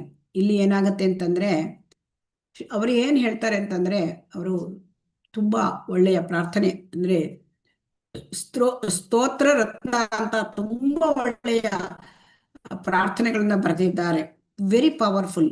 ಸೊ ಶ್ರೀಲ ಭಕ್ತಿ ವಿನೋದ ಠಾಕೂರರು ಈ ಸ್ತೋತ್ರ ರತ್ನದಿಂದ ಆಧರಿಸಿ ಅನೇಕ ಪ್ರಾರ್ಥನೆಗಳನ್ನು ಬರೆದಿದ್ದಾರೆ. ರಾಮಾನುಜಾಚಾರ್ಯ ಈ ಯಮುನಾಚಾರ್ಯರ ಶಿಷ್ಯರು. ಆ ಯಮುನಾಚಾರ್ಯರು ದೇಹತ್ಯಾಗ ಮಾಡ್ಬೇಕಾದ್ರೆ ಏನಾಗತ್ತೆ, ಅವರು ದೇಹತ್ಯಾಗ ಮಾಡಿರ್ತಾರೆ. ಅವ್ರನ್ನ ನೋಡ್ಲಿಕ್ಕೆ ಈಗ ರಾಮಾನುಜಾಚಾರ್ಯರು ಹೋಗ್ತಾರೆ. ಆಗ ಏನಾಗಿರುತ್ತೆ, ಒಂದು ಕೈ ಓಪನ್ ಇರುತ್ತೆ ಹೀಗೆ, ಮತ್ತೊಂದು ಕೈಯಲ್ಲಿ 3 ಬೆರಳು ಹೀಗೆ ಮುಚ್ಕೊಂಡಿರುತ್ತೆ, 3 ಬೆರಳು. ಆವಾಗ 3 ಬೆರಳು ಮುಚ್ಕೊಂಡಿದ್ದಾಗ ಅವರು ರಾಮಾನುಜಾಚಾರ್ಯರು ಈ ತರ ಪ್ರಾರ್ಥನೆ ಮಾಡ್ತಾರೆ. ಅವರು ಒಂದು 3 ಇದನ್ನು ಮಾಡ್ತಾರೆ, ಅಂದ್ರೆ ಪ್ರತಿಜ್ಞೆ ತಗೊಳ್ತಾರೆ. ಮೊದಲನೇ ಪ್ರತಿಜ್ಞೆ ತಗೊಂಡಾಗ ಒಂದು ಬೆರಳು ಮೇಲೆ ಮುಚ್ಕೊಂಡಿದ್ದು ಬಿಡ್ತದೆಯಂತೆ. ಆಮೇಲೆ ಎರಡನೇ ಪ್ರತಿಜ್ಞೆ ತೆಗೆದುಕೊಂಡಾಗ ಎರಡನೇ ಬೆರಳು ಮುಚ್ಕೊಂಡಿದ್ದು ಬಿಡ್ತದೆ. ಮೂರನೇ ಪ್ರತಿಜ್ಞೆ ಮಾಡಿದಾಗ ಆ 3ನೇ ಬೆರಳು ಕೂಡ ಮುಚ್ಕೊಂಡಿದ್ದು ಬಿಡ್ತದೆ. ಅಂದ್ರೆ ಆ ಯಮುನಾಚಾರ್ಯರ ಮನಸ್ಸಲ್ಲಿ ಏನಿದೆ ಹೇಳೋದನ್ನ ರಾಮಾನುಜಾಚಾರ್ಯರಿಗೆ ಗೊತ್ತಾಯ್ತಂತೆ. ಸೊ ಅದರಿಂದ ಆ ಯಮುನಾಚಾರ್ಯರು ಸಾಧಾರಣ ಅಲ್ಲ. ಅವರು ಇಂತಹ ದೊಡ್ಡ ಪ್ರಾರ್ಥನೆಗಳನ್ನ ಸ್ತೋತ್ರ ರತ್ನದಲ್ಲಿ ಅದರಲ್ಲಿ ಏನ್ ಹೇಳ್ತಾರೆ ಅಂದ್ರೆ, ನಾವು ಈ ಒಂದು ಈ ದೇಹ ಏನಿದೆ ಅದು ಐಹಿಕ ಪ್ರಕೃತಿಯ ತ್ರಿಗುಣಗಳಿಂದ ಬಂದಿರೋದು. ನಾವೀಗ ಸತ್ವಗುಣ, ರಜಗುಣ, ತಮಗುಣ ಅಂತ ಓದಿದ್ದೇವಲ್ವಾ, ತಿಳ್ಕೊಂಡಿದ್ದೇವೆ. ಆ 3 ಗುಣಗಳ ಫಲರೂಪ ನಮ್ಮ ಕರ್ಮಕ್ಕೆ ತಕ್ಕಂತೆ ಈ ಒಂದು ಫಲ, ಈ ಕರ್ಮ ಫಲ, ಮತ್ತೆ ನಮ್ಮದು ಏನು ಇಚ್ಛೆ ಇರುತ್ತೆ ಕೊನೆಯದಲ್ಲಿ, ಅದರ ಫಲವಾಗಿ ನಮಗೆ ಒಂದು ಶರೀರ ಸಿಗ್ತದೆ. ಆ ಶರೀರ ಮನುಷ್ಯನ ಶರೀರ ಆಗ್ಬೋದು, ದೇವತೆ ಶರೀರ ಆಗ್ಬೋದು, ಕ್ರಿಮಿಕೀಟಗಳ ಶರೀರ ಆಗ್ಬೋದು, ಅಥವಾ ಯಾವುದೇ ಶರೀರ ಕೂಡ ನಮಗೆ, ಪ್ರಾಣಿ ಶರೀರ, ಯಾವ ಶರೀರ ಬೇಕಾದ್ರೂ ಸಿಗ್ಬೋದು ನಮ್ಮ ಕರ್ಮ ಫಲಕ್ಕೆ ಅನುಸಾರವಾಗಿ ಅಲ್ವಾ. ಹರೇ ಕೃಷ್ಣ. ಕರ್ಮಣ ದೈವನೇತ್ರೇನ ಅಂತ ಭಗವಂತ ಹೇಳಿದ್ದಾನೆ. ಮತ್ತು ಕೊನೆಯ ನಮ್ಮ ಸಾವಿನ ಸಮಯದಲ್ಲಿ ಏನು ಇಚ್ಛೆ ಇರ್ತದೆ ಅದರ ಮೇಲೂ ಕೂಡ ಆಧರಿಸಿ ನಮಗೆ ದೇಹವನ್ನ ಕೊಡ್ತಾರೆ. ಸೊ ಇಲ್ಲಿ ಏನ್ ಹೇಳ್ತಾರೆ ಯಮುನಾಚಾರ್ಯರು ಅಂದ್ರೆ, ಮನುಷ್ಯನ ಶರೀರ ಸಿಕ್ಲಿ ಅಥವಾ ದೇವತೆ ಶರೀರ ಸಿಕ್ಲಿ, ನಾನು ಹೇಗ್ ಬೇಕಾದ್ರೂ ಜೀವನ ಮಾಡ್ಲಿ, ಅದರಲ್ಲಿ ನನಗೆ ಆಸಕ್ತಿ ಇಲ್ಲ. ಈ ದೇಹವನ್ನ ನಾನು ಧರಿಸಿದ್ದೇನೆ, ನಾನು ಆತ್ಮ ಅಲ್ವಾ. ಆತ್ಮ ಅಂದ್ರೆ ದೇಹವನ್ನು ಧರಿಸಿರುತ್ತೆ. ಆತ್ಮ ಬಟ್ಟೆ ಧರಿಸಿದ ಹಾಗೆ ದೇಹ, ಆತ್ಮಕ್ಕೆ ಬಟ್ಟೆ ಈ ದೇಹ. ಅದಕ್ಕೆ ಏನ್ ಹೇಳ್ತಾರೆ, ನನಗೆ ಯಾವ ದೇಹ ಸಿಕ್ಕಿದ್ರು ಅಡ್ಡಿಲ್ಲ, ನಾನು ನಿನಗೆ ನನ್ನನ್ನೇ ನಾನು ನಿನಗೆ ಅರ್ಪಿಸಿಕೊಳ್ಳುತ್ತೇನೆ ಅಂತ. ಸೊ ಹಾಗಾಗಿ ಇದನ್ನ ನಾವು ಚೆನ್ನಾಗಿ ಅರ್ಥ ಮಾಡ್ಕೊಳ್ಬೇಕು. ನಮಗೆ ದೇಹವನ್ನು ನಾವು ಧರಿಸಿದ್ದೇವೆ, ಆದರೆ ನಾವು ಭಗವಂತನಿಗೆ ಅರ್ಪಣೆ ಮಾಡಿಕೊಂಡು ಈ ಭೌತಿಕ ಶರೀರದ ನಾವು ಪಾರಾಗಬೇಕು. ಯಾಕೆಂದ್ರೆ ಈ ಭೌತಿಕ ಶರೀರದಲ್ಲಿ ಎಲ್ಲ ದುಃಖಗಳು, ಅಂದರೆ ಜನ್ಮ, ಮೃತ್ಯು, ಜರ, ವ್ಯಾಧಿ, ಭೌತಿಕ ತಾಪತ್ರಯಗಳು ಎಲ್ಲವನ್ನೂ ಅನುಭವಿಸ್ಲಿಕ್ಕೆ ಬರುತ್ತದೆ. ಅದೇ ಭಗವಂತನಿಗೆ ಶರಣಾಗಿ ಭಗವಂತನನ್ನ ನಾವು ಪಡ್ಕೊಂಡ್ರೆ, ಭಗವಂತನ ಲೋಕಕ್ಕೆ ನಾವು ಪಡ್ಕೊಂಡ್ರೆ, ನಮ್ಮ ಮೂಲ ರೂಪ ಸಚ್ಚಿದಾನಂದ, ನಾವು ಕೂಡ ಸಚ್ಚಿದಾನಂದ, ಆತ್ಮ ಕೂಡ ಸಚ್ಚಿದಾನಂದ, ಭಗವಂತನ ಲೋಕದಲ್ಲಿ ಆಧ್ಯಾತ್ಮಿಕ ಶರೀರ ಪಡ್ಕೊಂಡ್ರೆ ಈ ರೀತಿಯಾದ ಹುಟ್ಟು, ಸಾವು, ಮುಪ್ಪು, ರೋಗ ಯಾವುದೂ ಇರೋದಿಲ್ಲ. ಆ ತ್ರಿವಿಧ ತಾಪತ್ರಯಗಳು ಅದು ಯಾವುದೂ ಇರೋದಿಲ್ಲ. ಆಗ್ಬೇಕಾ ಅಥವಾ ನಮ್ಗೆ ಭೌತಿಕ ಶರೀರದಲ್ಲೇ ಇಲ್ಲೇ ಉಳ್ಕೋಬೇಕಾ? ಹರೇ ಕೃಷ್ಣ. ಹರೇ ಕೃಷ್ಣ. ಹರೇ ಕೃಷ್ಣ ಮಾತಾಜಿ. ಭೌತಿಕ ಶರೀರದಲ್ಲಿ ಬೇಡ ಮಾತಾಜಿ. ಭೌತಿಕ ಶರೀರದಲ್ಲಿ ಇದ್ರೆ ಜನ್ಮ ಮೃತ್ಯು ಜರ ವ್ಯಾಧಿ, ಓಲ್ಡ್ ಏಜ್ ಬರುತ್ತೆ, ರೋಗಗಳು ಬರುತ್ತೆ, ಹುಟ್ಟಿಂತೂ ಆಗತ್ತೆ, ರೋಗ ಸಾವನ್ನು ಎದುರಿಸ್ಬೇಕು. ಮತ್ತಿಂದೆ ಮತ್ತೊಂದು ಶರೀರ. ಅದು ಯಾವ ಶರೀರ ಸಿಕ್ಕುತ್ತೆ ನಮಗೆ? ಪ್ರಾಣಿ ಶರೀರ ಸಿಕ್ಕುತ್ತೋ, ಮನುಷ್ಯರ ಶರೀರ ಸಿಕ್ಕುತ್ತೋ, ಕ್ರಿಮಿಕೀಟಗಳ ಶರೀರ ಸಿಕ್ಕುತ್ತೋ, ಅಥವಾ ದೇವತೆಗಳ ಶರೀರ ಸಿಕ್ಕುತ್ತೋ ಗೊತ್ತಿಲ್ಲ ನಮ್ಗೆ. ಹೌದು. ಆದ್ದರಿಂದ ಯಾವುದೇ ಶರೀರ ಸಿಕ್ಕಿದ್ರು ಕೂಡ ಅದಕ್ಕೆ ಮತ್ತೆ ಜನ್ಮ ಮೃತ್ಯು ಜರ ವ್ಯಾಧಿ ಇದೆ, ಅದಕ್ಕೆ ಮತ್ತೆ ತ್ರಿವಿಧ ತಾಪತ್ರಯಗಳು ಇದೆ. ಹಾಗಾಗಿ ಆ ಶರೀರ ಬೇಕೋ ಇಲ್ಲ ನಮಗೆ ಭಗವಂತನ ಲೋಕಕ್ಕೆ ಹೋಗಲಿ ಆ ಆದ್ಯತೆ ಅದ ಒಂದು ಡಿಸಿಷನ್ ತೀರ್ಮಾನ ನಮಗೆ ಬಿಟ್ಟಿದ್ದು ಅಲ್ವಾ? ಹರೇ ಕೃಷ್ಣ. ಹೌದು ಹೌದು ಮಾತಾಜಿ. ಆದ್ದರಿಂದ ನಾವು ವಿಚಾರ ಮಾಡ್ಕೊಳ್ಬೇಕು. ನಾವು ಆಚಾರ್ಯರುಗಳು ಏನ್ ಹೇಳ್ತಾ ಇದ್ದಾರೆ ನಲ್ಲಿ ಆತ್ಮ ಸಮರ್ಪಣೆ ಮಾಡ್ಕೊಳ್ತಾನೆ ಅಂತ ಯಮುನಾಚಾರ್ಯರು ಹೇಳಿದ್ದಾರೆ. ಶ್ರೀ ಇದಕ್ಕಿಂತ ಮುಂಚೆ ನಾವು ನೋಡಿದ್ವಿ ಶ್ರೀ ಭಕ್ತಿ ವಿನೋದ ಠಾಕೂರ್ ಅವರು ಕೂಡ ಸಂಪ್ರದಾಯದ ಆಚಾರ್ಯರು. ಅವರು ಏನ್ ಹೇಳಿದ್ದಾರೆ? ನನ್ನದೇನು, ನನ್ನ ಮನಸ್ಸು, ನನ್ನ ಕೃತ್ಯಗಳು, ನನ್ನ ದೇಹ, ನನ್ನ ಹೆಂಡತಿ, ನನ್ನ ಮಕ್ಕಳು, ನನ್ನದೇನು ಅಂತ ಇದೆ ಅದೆಲ್ಲವೂ ನಿನಗೆ ಸಮರ್ಪಿಸುತ್ತೇನೆ ಅಂತ ಹೇಳ್ತಾರೆ. ಸೊ ಹಾಗೆ ನಮ್ಗೆ ಆಚಾರ್ಯರುಗಳು ಏನ್ ಹೇಳಿದ್ದಾರೆ ಅದನ್ನ ನಾವು ಪಾಲಿಸಬೇಕು, ಅವರನ್ನು ನಾವು ಅನುಸರಿಸಬೇಕು ಅಲ್ವಾ? ಹರೇ ಕೃಷ್ಣ. ನಮಗೆ ಗೊತ್ತಿರೋಲ್ಲ ಅಲ್ವಾ ನಾವೇನ್ ಮಾಡ್ಬೇಕು ಅಂತ. ಅವಾಗ ನಾವೇನ್ ಮಾಡ್ಬೇಕು? ಆಚಾರ್ಯರುಗಳು ಅವ್ರು ಏನ್ ಮಾಡಿರ್ತಾರೆ ಅದನ್ನ. ಹರೇ ಕೃಷ್ಣ.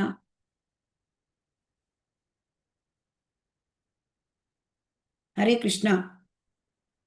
ಕೇಳ್ತಾ ಉಂಟಾ? ಹರೇ ಕೃಷ್ಣ. ಕೇಳಿಸ್ತಾ ಇದೆ ಮಾತಾಜಿ, ಕೇಳಿಸ್ತಾ ಇದೆ, ಹೇಳಿ. ಓದಿ ಮಾತಾಜಿ. ಹರೇ ಕೃಷ್ಣ. ಹರೇ ಕೃಷ್ಣ. ಹರೇ ಕೃಷ್ಣ ಮಾತಾಜಿ. ಆತ್ಮನಿವೇದನೆ ರೂಪದಲ್ಲಿ ವ್ಯಕ್ತಿಯು ಹೇಗೆ ತನ್ನ ದೇಹವನ್ನು ಸಮರ್ಪಿಸಿಕೊಳ್ಳಬಹುದು ಎಂಬುದರ ಬಗ್ಗೆ ಹರಿಭಕ್ತಿ ವಿವೇಕದಲ್ಲಿ ಒಂದು ಉಕ್ತಿ ಇದೆ. ಅಲ್ಲಿ ಭಕ್ತನು ತನ್ನ ಪ್ರಿಯ ಪ್ರಭುವೆ, ಮಾರಲಾದ ಪ್ರಾಣಿಯೊಂದು ತನ್ನ ಪಾಲನೆ ಪೋಷಣೆಗಳನ್ನು ಕುರಿತು ಚಿಂತಿಸಬೇಕಾದ್ದರ ಅಗತ್ಯ ಹೇಗೆ ಇಲ್ಲವೋ ಹಾಗೆಯೇ ನಾನು ನನ್ನ ದೇಹ ಮತ್ತು ಆತ್ಮವನ್ನು, ದೇಹ ಹಾಗೂ ಆತ್ಮವನ್ನು ಹೇಗೆ ನಿನಗೆ ಒಪ್ಪಿಸುವುದಾದ ಕಾರಣ ನನ್ನ ಪಾಲನೆ ಪೋಷಣೆಗಳ ಬಗೆಗೆ ಯೋಚನೆಯೇ ಇಲ್ಲ ಎನ್ನುತ್ತಾನೆ. ಬೇರೆಯ ಮಾತುಗಳಲ್ಲಿ ಹೇಳುವುದಾದರೆ ವ್ಯಕ್ತಿಯು ತನ್ನ ಅಥವಾ ತನ್ನ ಕುಟುಂಬದ ಪಾಲನೆ ಪೋಷಣೆಗಳ ಬಗೆಗೆ ಚಿಂತೆಯನ್ನಿಟ್ಟುಕೊಳ್ಳಬಾರದು. ಕಾಯ ಮನಸ್ಸ ವ್ಯಕ್ತಿಯು ಶರಣಾಗತನಾಗುವುದು ದಿಟವೇ ಆದಲ್ಲಿ ಪ್ರಭು ಸೇವೆಯಲ್ಲಿ ಮಗ್ನನಾಗಿರುವುದಷ್ಟೇ ಅವನ ಕಾಳಜಿಯಾಗಿರಬೇಕು. ಹರೇ ಕೃಷ್ಣ ಮಾತಾಜಿ. ಹರೇ ಕೃಷ್ಣ. ಹಾಗಾಗಿ ಹರಿಭಕ್ತಿ ವಿವೇಕದ ಒಂದು ಇದನ್ನ ಹೇಳ್ತಾ ಇದ್ದಾರೆ.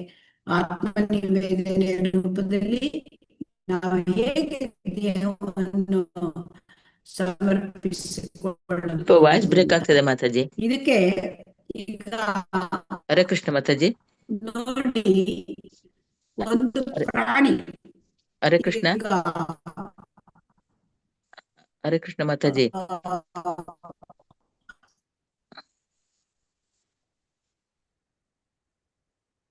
ಹರೇ ಕೃಷ್ಣ.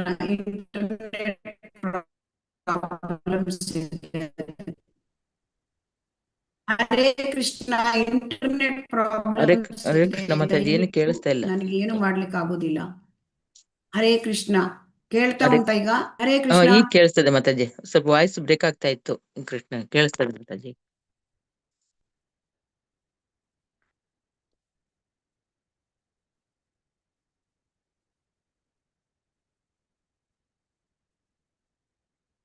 ಹರೇ ಕೃಷ್ಣ. ಕಾಣ್ತಾ ಇದೆಯಾ? ಹರೇ ಕೃಷ್ಣ. ಕೇಳ್ತಾ ಇದೆಯಲ್ಲ? ಹರೇ ಕೃಷ್ಣ. ಇಂಟರ್ನೆಟ್ ಫ್ಲಕ್ಚುಯೇಷನ್ ಇದೆ ಇಲ್ಲಿ. ಹರೇ ಕೃಷ್ಣ. ಹೌದು. ಹರೇ ಕೃಷ್ಣ. ಅಲ್ಲಿ ಏನ್ ಹೇಳ್ತಾರೆ ಅಂತಂದ್ರೆ, ಈಗ ಒಂದು ಹಸು ಅಲ್ವಾ, ಅದನ್ನ ಮತ್ತೊಬ್ಬರಿಗೆ ಮಾರಾಟ ಮಾಡಿರ್ತಾರೆ ಅಂತ ತಿಳ್ಕೊಳ್ಳಿ. ಅದೇನಾದ್ರೂ ತನ್ನ ಪೋಷಣೆಗೆ ಅದು ಚಿಂತೆ ಮಾಡ್ತದ್ಯಾ? ಹರೇ ಕೃಷ್ಣ. ಹರೇ ಕೃಷ್ಣ. ಅದೇನಾದ್ರು ಚಿಂತೆ ಮಾಡ್ತದ್ಯಾ? ತನಗೆ ಯಾರು ಹುಲ್ಲು ಕೊಡ್ತಾರೆ, ಆಹಾರ ಕೊಡ್ತಾರೆ, ಅದೇನಾದ್ರೂ ಯೋಚನೆ ಮಾಡ್ತಾ ಇದೀಯಾ? ಹರೇ ಕೃಷ್ಣ. ಇಲ್ಲ ಇಲ್ಲ ಮಾತಾಜಿ, ಏನು ಯೋಚನೆ ಕೇಳ್ತಾ ಮಾಡಲ್ಲ ಅದು. ಉಂಟಾ? ಯೋಚನೆ ಮಾಡಲ್ಲ. ಅದಕ್ಕೆ ಸ್ವಲ್ಪ ಅದರ ಕೇಳಿಸ್ತದೆ ಮಾಲೀಕನೇ ಮಾತಾಜಿ. ಅದರ ಮಾಲೀಕನ ಜವಾಬ್ದಾರಿ. ಬೇರೆ ಎಲ್ಲರಿಗೂ ಕೇಳಿಸುತ್ತಾ? ಹರೇ ಕೃಷ್ಣ. ಹರೇ ಕೃಷ್ಣ. ಕೇಳಿಸ್ತಾ ಇದೆ ಮಾತಾಜಿ, ಒಬ್ರಿಗೆ ಇನ್ನೊಬ್ರಿಗೆ ಗೊತ್ತಿಲ್ಲ. ಹರೇ ಕೃಷ್ಣ. ಕೇಳ್ತಾ ಉಂಟಾ ಅದೇ ಪ್ರವೀಣ ಬ್ರೇಕ್ ಆಗ್ತದೆ ಮಾತಾಜಿ, ಕೇಳಿಸ್ತಾ ಇದೆ, ಬ್ರೇಕ್ ಮಾತಾಜಿ? ಆಗ್ತಾ ಇದೆ. ವಾಯ್ಸ್ ಬ್ರೇಕ್ ಆಗ್ತಾ ಇದೆ ಮಾತಾಜಿ. ಸ್ವಲ್ಪ ಡಿಸ್ಟರ್ಬೆನ್ಸ್ ಇದೆ ಮಾತಾಜಿ. ಹರೇ ಕೃಷ್ಣ ಮಾತಾಜಿ.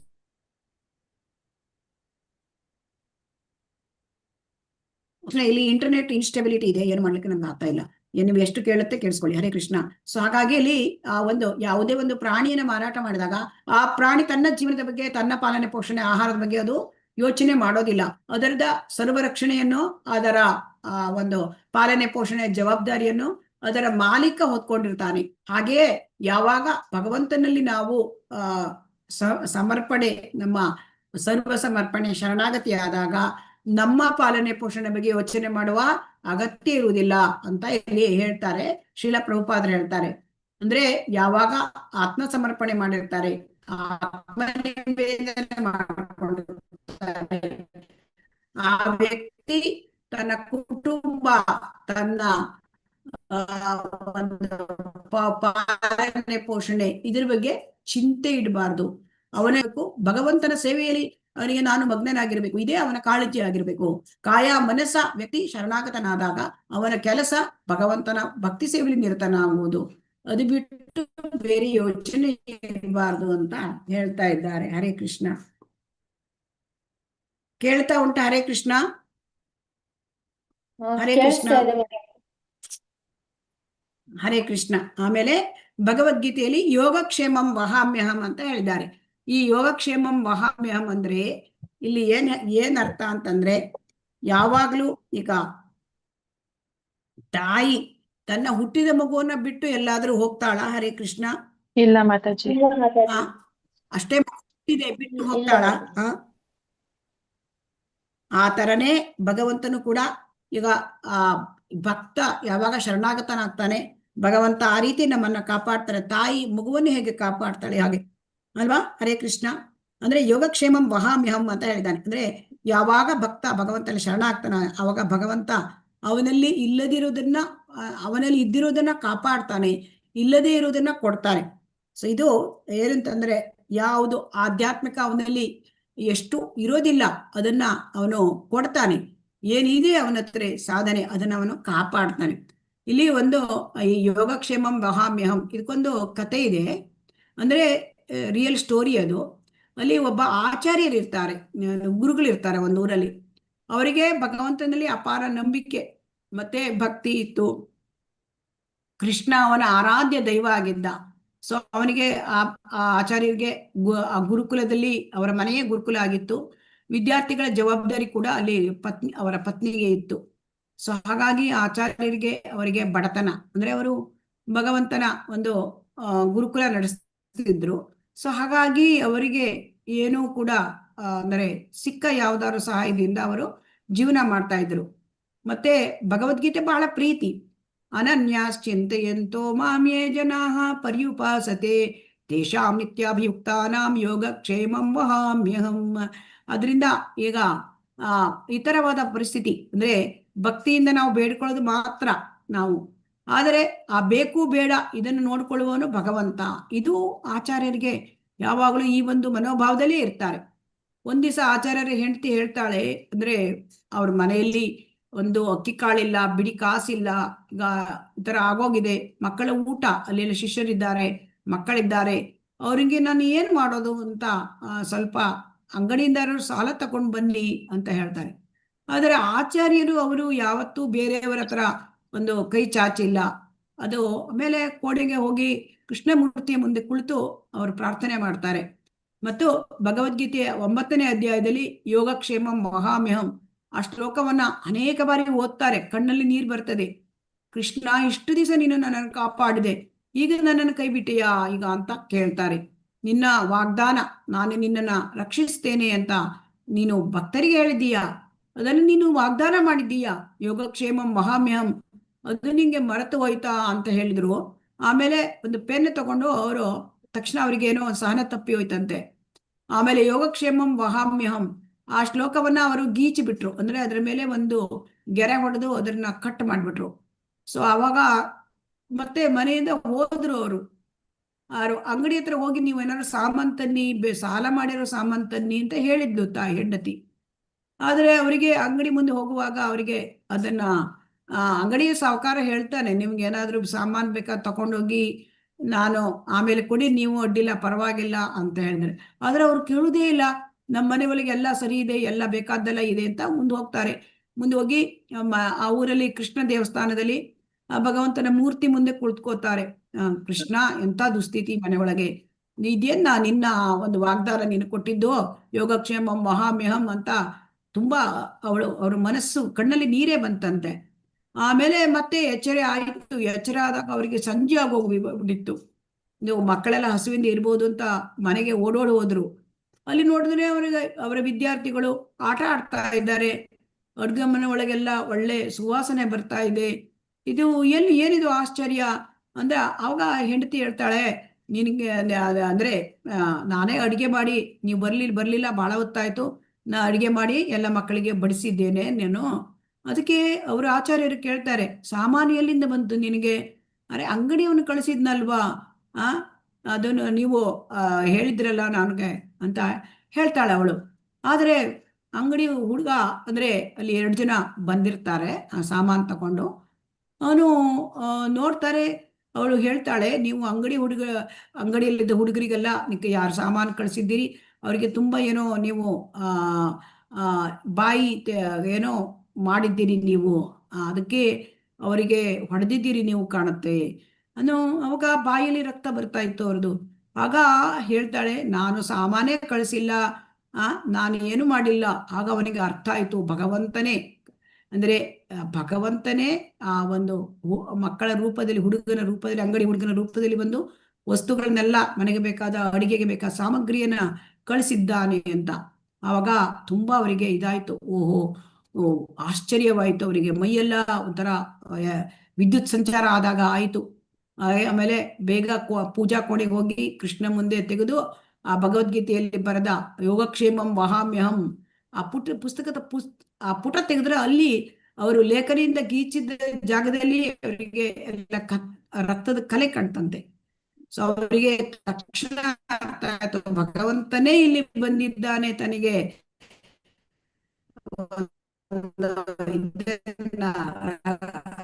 ರಕ್ಷಣೆ ಕೊಡ್ಲಿಕ್ಕೆ, ತನಗೆ ಒಂದು ಆಹಾರ ಎಲ್ಲದನ್ನು ವಸ್ತುರು ಒದಗಿಸ್ಲಿಕ್ಕೆ ಅಂತ.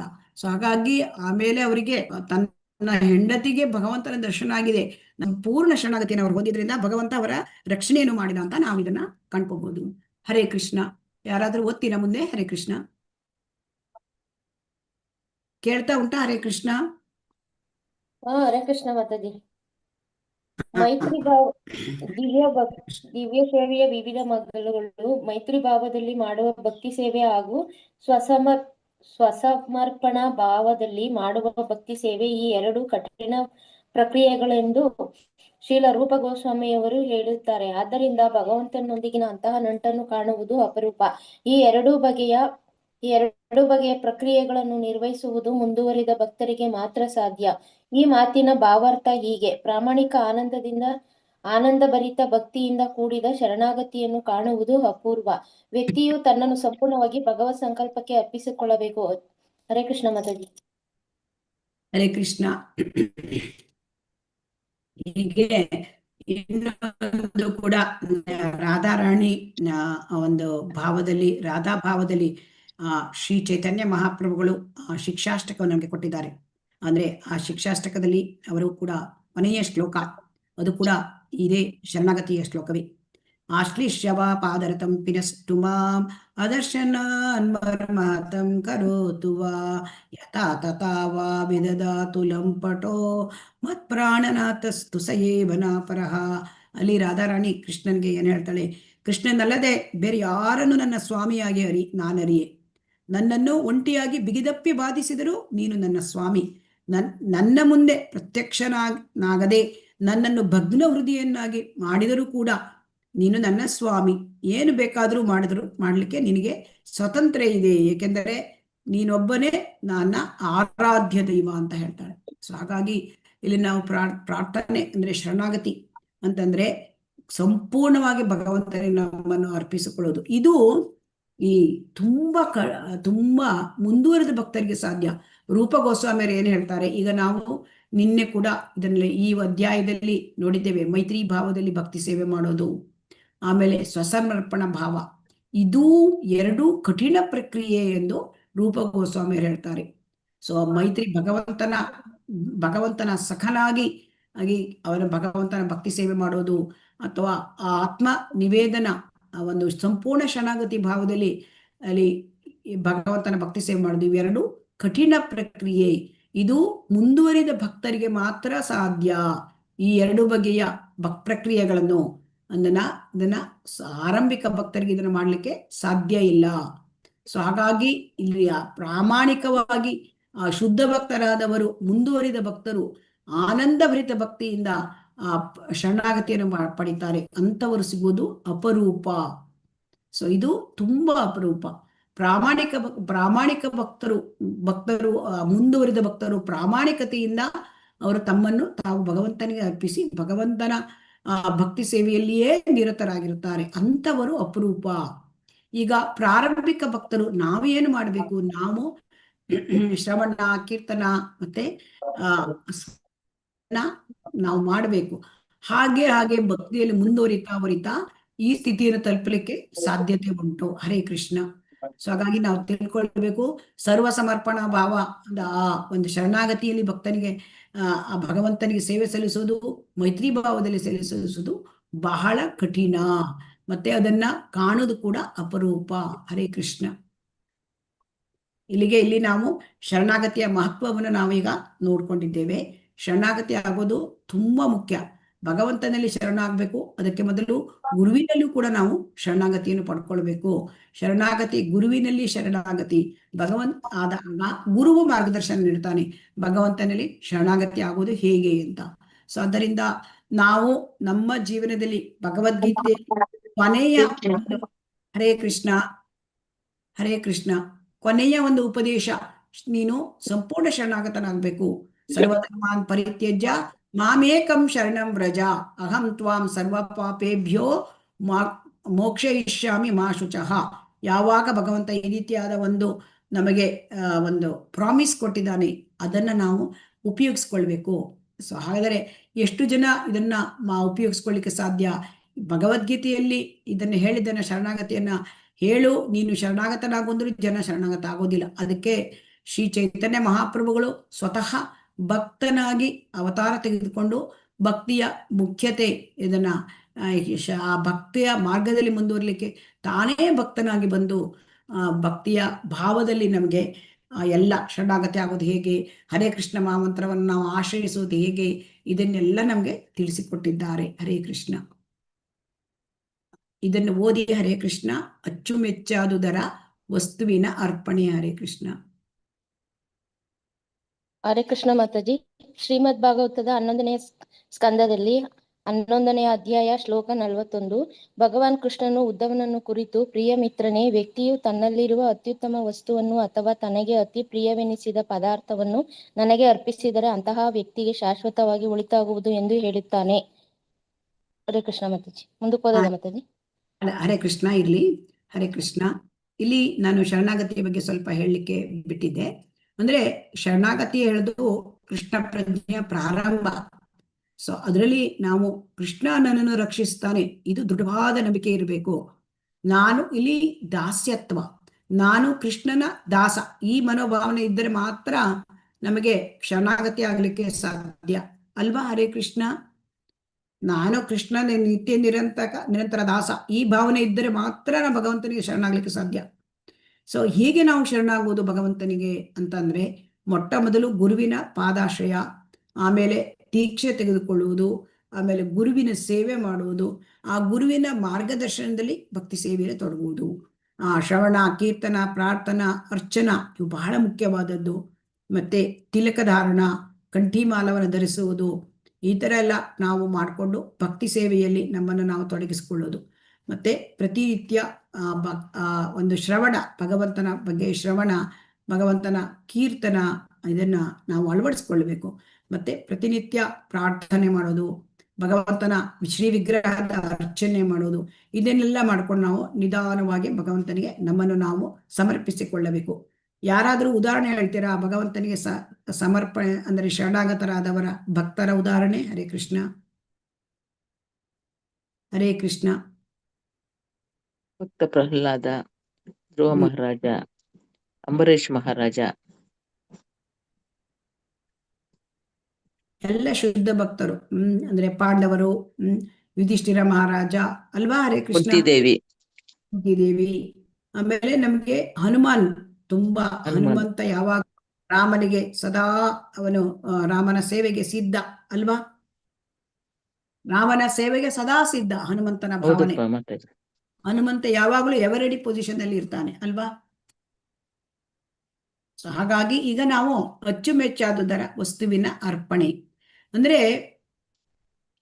ಇಲ್ಲಿ ಏನ್ ಹೇಳ್ತಾರೆ ಅಂತಂದ್ರೆ, ಭಾಗವತ 11ನೇ ಸ್ಕಂದ 11ನೇ ಅಧ್ಯಾಯದಲ್ಲಿ ಯದ್ಯದ್ ಇಷ್ಟತಮಂ ಲೋಕೆ ಯಚ್ಚ ಅತಿ ಪ್ರಿಯಂ ಆತ್ಮನ ತತ್ತತ್ ನಿವೇದಯೇತ್ ಮಹ್ಯಂ ತತ್ ಅನಂತ್ಯಾಯ ಕಲ್ಪನೆ. ಅಂದ್ರೆ ಭೌತಿಕ ಜಗತ್ತಲ್ಲಿ ನಮಗೆ ಪ್ರಿಯವಾದದ್ದು ಯಾವ್ದಾದ್ರು ಇರುತ್ತೆ ಅಲ್ವಾ? ಹರೇ ಕೃಷ್ಣ. ಹೌದು ಮಾತಾಜಿ. ಆ ಪ್ರಿಯವಾದದ್ದನ್ನ ಭಗವಂತನಿಗೆ ಅತ್ಯಂತ, ನಮಗೇನು ಅತ್ಯಂತ ಪ್ರಿಯ ಇದೆ ಅದನ್ನ ಭಗವಂತನಿಗೆ ಸಮರ್ಪಿಸಬೇಕಂತೆ. ಮತ್ತೆ ಸ್ವತಃ ಭಗವಂತನಿಗೆ ಅತಿ ಪ್ರಿಯವಾದದ್ದು ಯಾವುದಿದೆ ಅದನ್ನು ಕೂಡ ಭಗವಂತನಿಗೆ ವಸ್ತುವನ್ನ ಸಮರ್ಪಣೆ ಮಾಡಬೇಕು ಅಂತ. ಈ ರೀತಿಯಾಗಿ ನಮಗೆ ಯಾವುದು ಅತಿ ಪ್ರಿಯವಾದದ್ದು ಅಥವಾ ಭಗವಂತನಿಗೆ ಯಾವುದದ್ದು ಅತಿ ಪ್ರಿಯವಾದದ್ದು ಅದನ್ನ ಅರ್ಪಿಸಿದರೆ ಅವನಿಗೆ ಭಕ್ತಿಯಲ್ಲಿ ಹೋಗ್ಲಿಕ್ಕೆ ತುಂಬಾ ಅನುಕೂಲ ಆಗತ್ತೆ, ಭಕ್ತಿಯಲ್ಲಿ ಮುಂದುವರಿಲಿಕ್ಕೆ. ಅಂತಹ ವ್ಯಕ್ತಿಗೆ ಶಾಶ್ವತವಾಗಿ ಒಳಿತಾಗುವುದು ಅಂತ ಭಗವಂತ ಹೇಳಿದ್ದಾನೆ. ಶಾಶ್ವತವಾಗಿ ಒಳಿತಾಗುವುದು ಅಂದರೆ ಭಗವಂತನ ಲೋಕಕ್ಕೆ ಹೋಗ್ಲಿಕ್ಕೆ, ಭಗವಂತನ ಸಚ್ಚಿದಾನಂದ ಒಂದು ಭಗವಂತನ ಸಚ್ಚಿದಾನಂದ ದೇಹವನ್ನು ನಮಗೆ ಪಡ್ಕೊಂಡು ಭಗವಂತನ ಅಂದ್ರೆ ಆಧ್ಯಾತ್ಮಿಕ ಶರೀರವನ್ನು ಪಡ್ಕೊಂಡು ಭಗವಂತನ ಸೇವೆ ಮಾಡಲಿಕ್ಕೆ ನಮಗೆ ಅವಕಾಶ. ಸೊ ಆದುದರಿಂದ ಇದು ಈ ರೀತಿಯಾಗಿ ನಾವು ತಿಳ್ಕೊಳ್ಬೇಕು. ಅಚ್ಚುಮೆಚ್ಚಾದುದರ ವಸ್ತುವಿನ ಅರ್ಪಣೆಯನ್ನು ನಾವು ಮಾಡಬೇಕು ಅಂತ ಹೇಳ್ತದೆ. ಹರೇ ಕೃಷ್ಣ.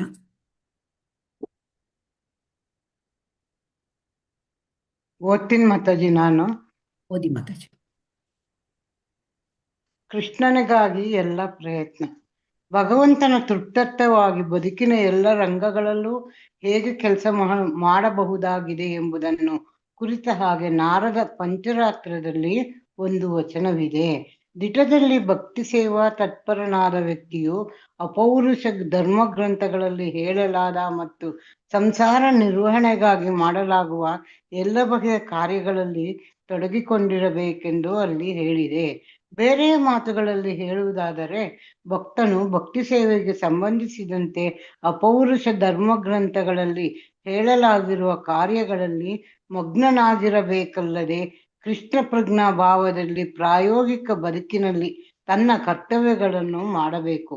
ಉದಾಹರಣೆಗೆ, ದೊಡ್ಡ ಕಾರ್ಖಾನೆಯೊಂದನ್ನು ಅಥವಾ ಸಂಸ್ಥೆಯೊಂದನ್ನು ಹೊಂದಿರುವ ಭಕ್ತನು ಆ ಮೂಲಕ ಬರುವ ಫಲಗಳನ್ನು ಪ್ರಭು ಸೇವೆಗಾಗಿ ಅರ್ಪಿಸಬೇಕು. ಧನ್ಯವಾದಗಳು ಮಾತಾಜಿ. ಹರೇ ಕೃಷ್ಣ. ಹರೇ ಕೃಷ್ಣ. ಧನ್ಯವಾದಗಳು.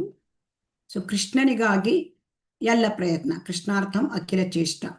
ಅಂದ್ರೆ ಭಗವಂತನ ತೃಪ್ತಿ ಮಾಡಲಿಕ್ಕಾಗಿ ನಾವು ಬದುಕಿನಲ್ಲಿ ಯಾವ ರಂಗದಲ್ಲೂ ಕೆಲಸ ಮಾಡ್ಬೋದು. ಅದನ್ನು ಹೇಗೆ ಕೆಲಸ ಮಾಡಬೇಕು? ಯಾವುದೇ ಕೆಲಸ ಭೌತಿಕದಲ್ಲಿ ನಾವು ಕೆಲಸ ಮಾಡ್ತಾ ಇರ್ತೇವೆ ಅಲ್ವಾ? ಅದು ಎಲ್ಲ ರಂಗದಲ್ಲಿಯೂ ಹೇಗೆ ನಾವು ಕೆಲಸ ಮಾಡೋದು, ನಾವು ಹೇಗೆ ಕೆಲಸ ಮಾಡಿದ್ರೆ ಭಗವಂತನಿಗೆ ತೃಪ್ತಿ ಆಗತ್ತೆ. ಯಾಕಂದ್ರೆ ಭಗವಂತನನ್ನು ತೃಪ್ತಿಪಡಿಸುವುದೇ ನಮ್ಮ ಮುಖ್ಯ ಒಂದು ಧ್ಯೇಯ ಆಗಿರಬೇಕು.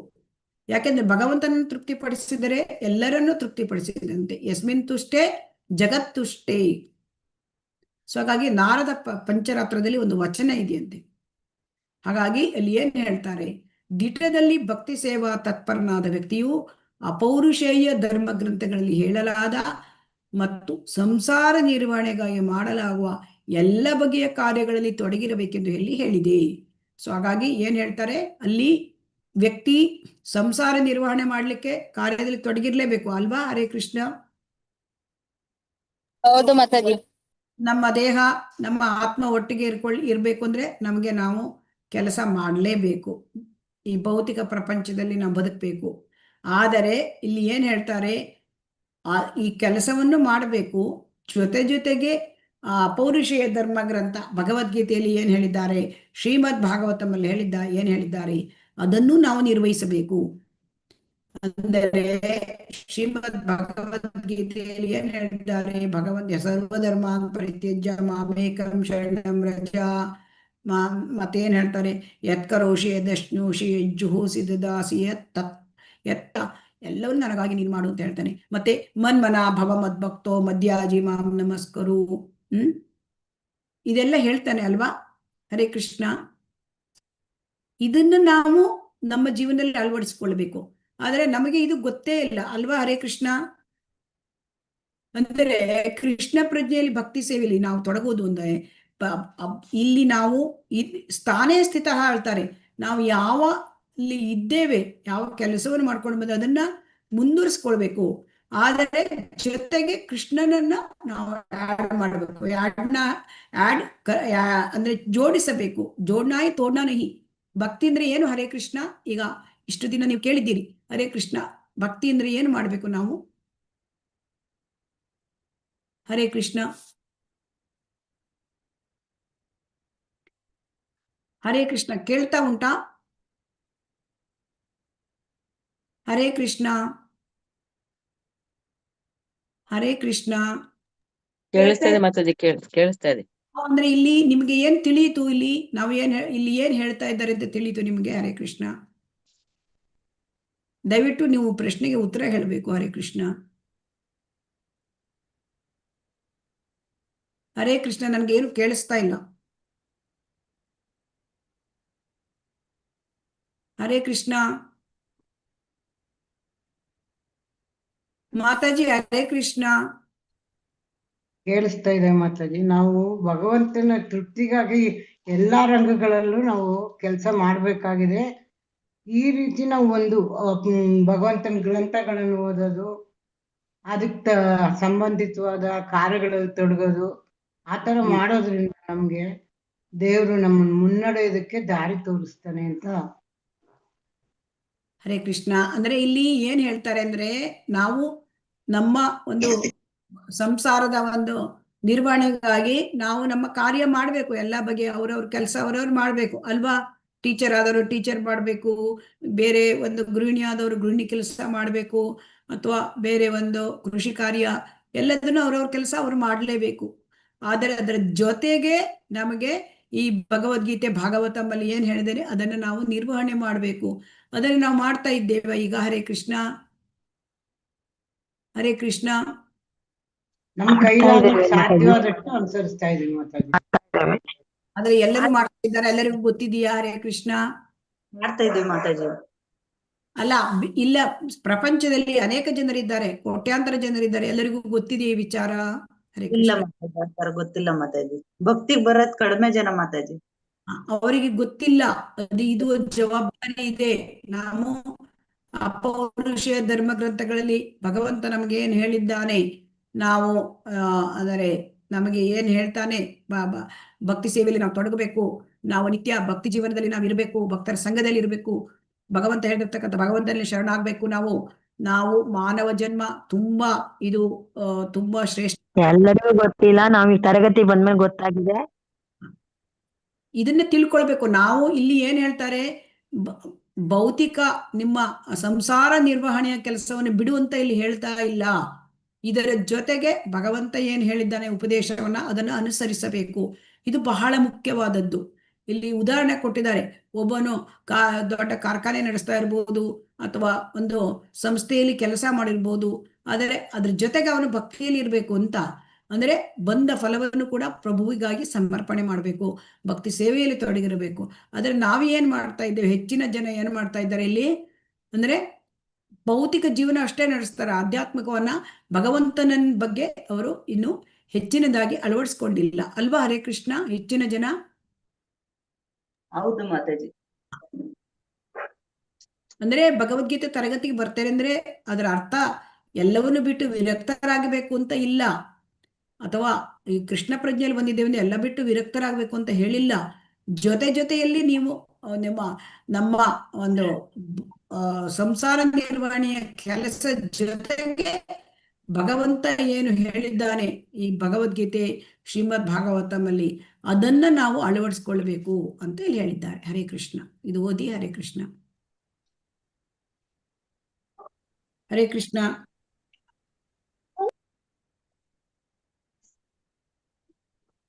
ಓದ್ದವ್ರೆ ಓದ್ಬೋದ ಮಾತಾಜಿ? ಹರೇ ಹರೇ ಕೃಷ್ಣ. ಕೃಷ್ಣ. ಓದಿ ಮಾತಾಜಿ. ಶ್ವೇತಾ ಮಾತಾಜಿ.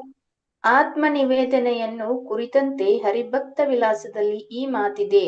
ಪ್ರಿಯ ಪ್ರಭುವೇ, ತಾನು ನಿನಗೆ ಸೇರಿದವನೆಂಬ ದೃಢ ನಿಶ್ಚಯದಿಂದ ನಿನಗೆ ಶರಣಾಗತನಾಗಿರುವ ವ್ಯಕ್ತಿಯು ಮತ್ತು ಇದೇ ಭಾವದಲ್ಲಿ ಕಾಯ ವಾಚ ಮನಸ ಕೆಲಸ ಮಾಡುವವನು ನಿಶ್ಚಯವಾಗಿಯೂ ಲೋಕೋತ್ತರ ಆನಂದವನ್ನು ಅನುಭವಿಸಬಹುದಾಗಿದೆ. ನರಸಿಂಹ ಪುರಾಣದಲ್ಲಿ ನರಸಿಂಹನಾಡಿಯಿರುವ ಈ ಮಾತುಗಳಿವೆ. ನನ್ನನ್ನು ಕುರಿತು ಪ್ರಾರ್ಥಿಸುವ ಯಾರೇ ಆಗಲಿ ನನ್ನ ರಕ್ಷಣೆಯಲ್ಲಿರುತ್ತಾರೆ ಮತ್ತು ಅಂತಹವರನ್ನು ನಾನು ಸರ್ವದಾ ಎಲ್ಲಾ ವಿಪತ್ತುಗಳಿಂದಲೂ ಕಾಪಾಡುತ್ತೇನೆ. ಹರೇ ಕೃಷ್ಣ ಮಾತಾಜಿ. ಇಲ್ಲಿ ಮತ್ತೆ ಹರಿಭಕ್ತಿ ವಿಲಾಸದಲ್ಲಿ ಆತ್ಮನಿವೇದನೆ ಬಗ್ಗೆ ಏನ್ ಹೇಳಿದ್ದಾರೆ ಅಂತ ಹೇಳಿದ್ದಾರೆ. ಅಂದ್ರೆ ಎಲ್ಲ ಜೀವರುಗಳು ಜೀವಾತ್ಮರು ಭಗವಂತನ ಅಂಶ. ಭಗವಂತನೇ ಹೇಳಿದ್ದಾನೆ, ಮಮೈವಾಂಶೋ ಜೀವಲೋಕೆ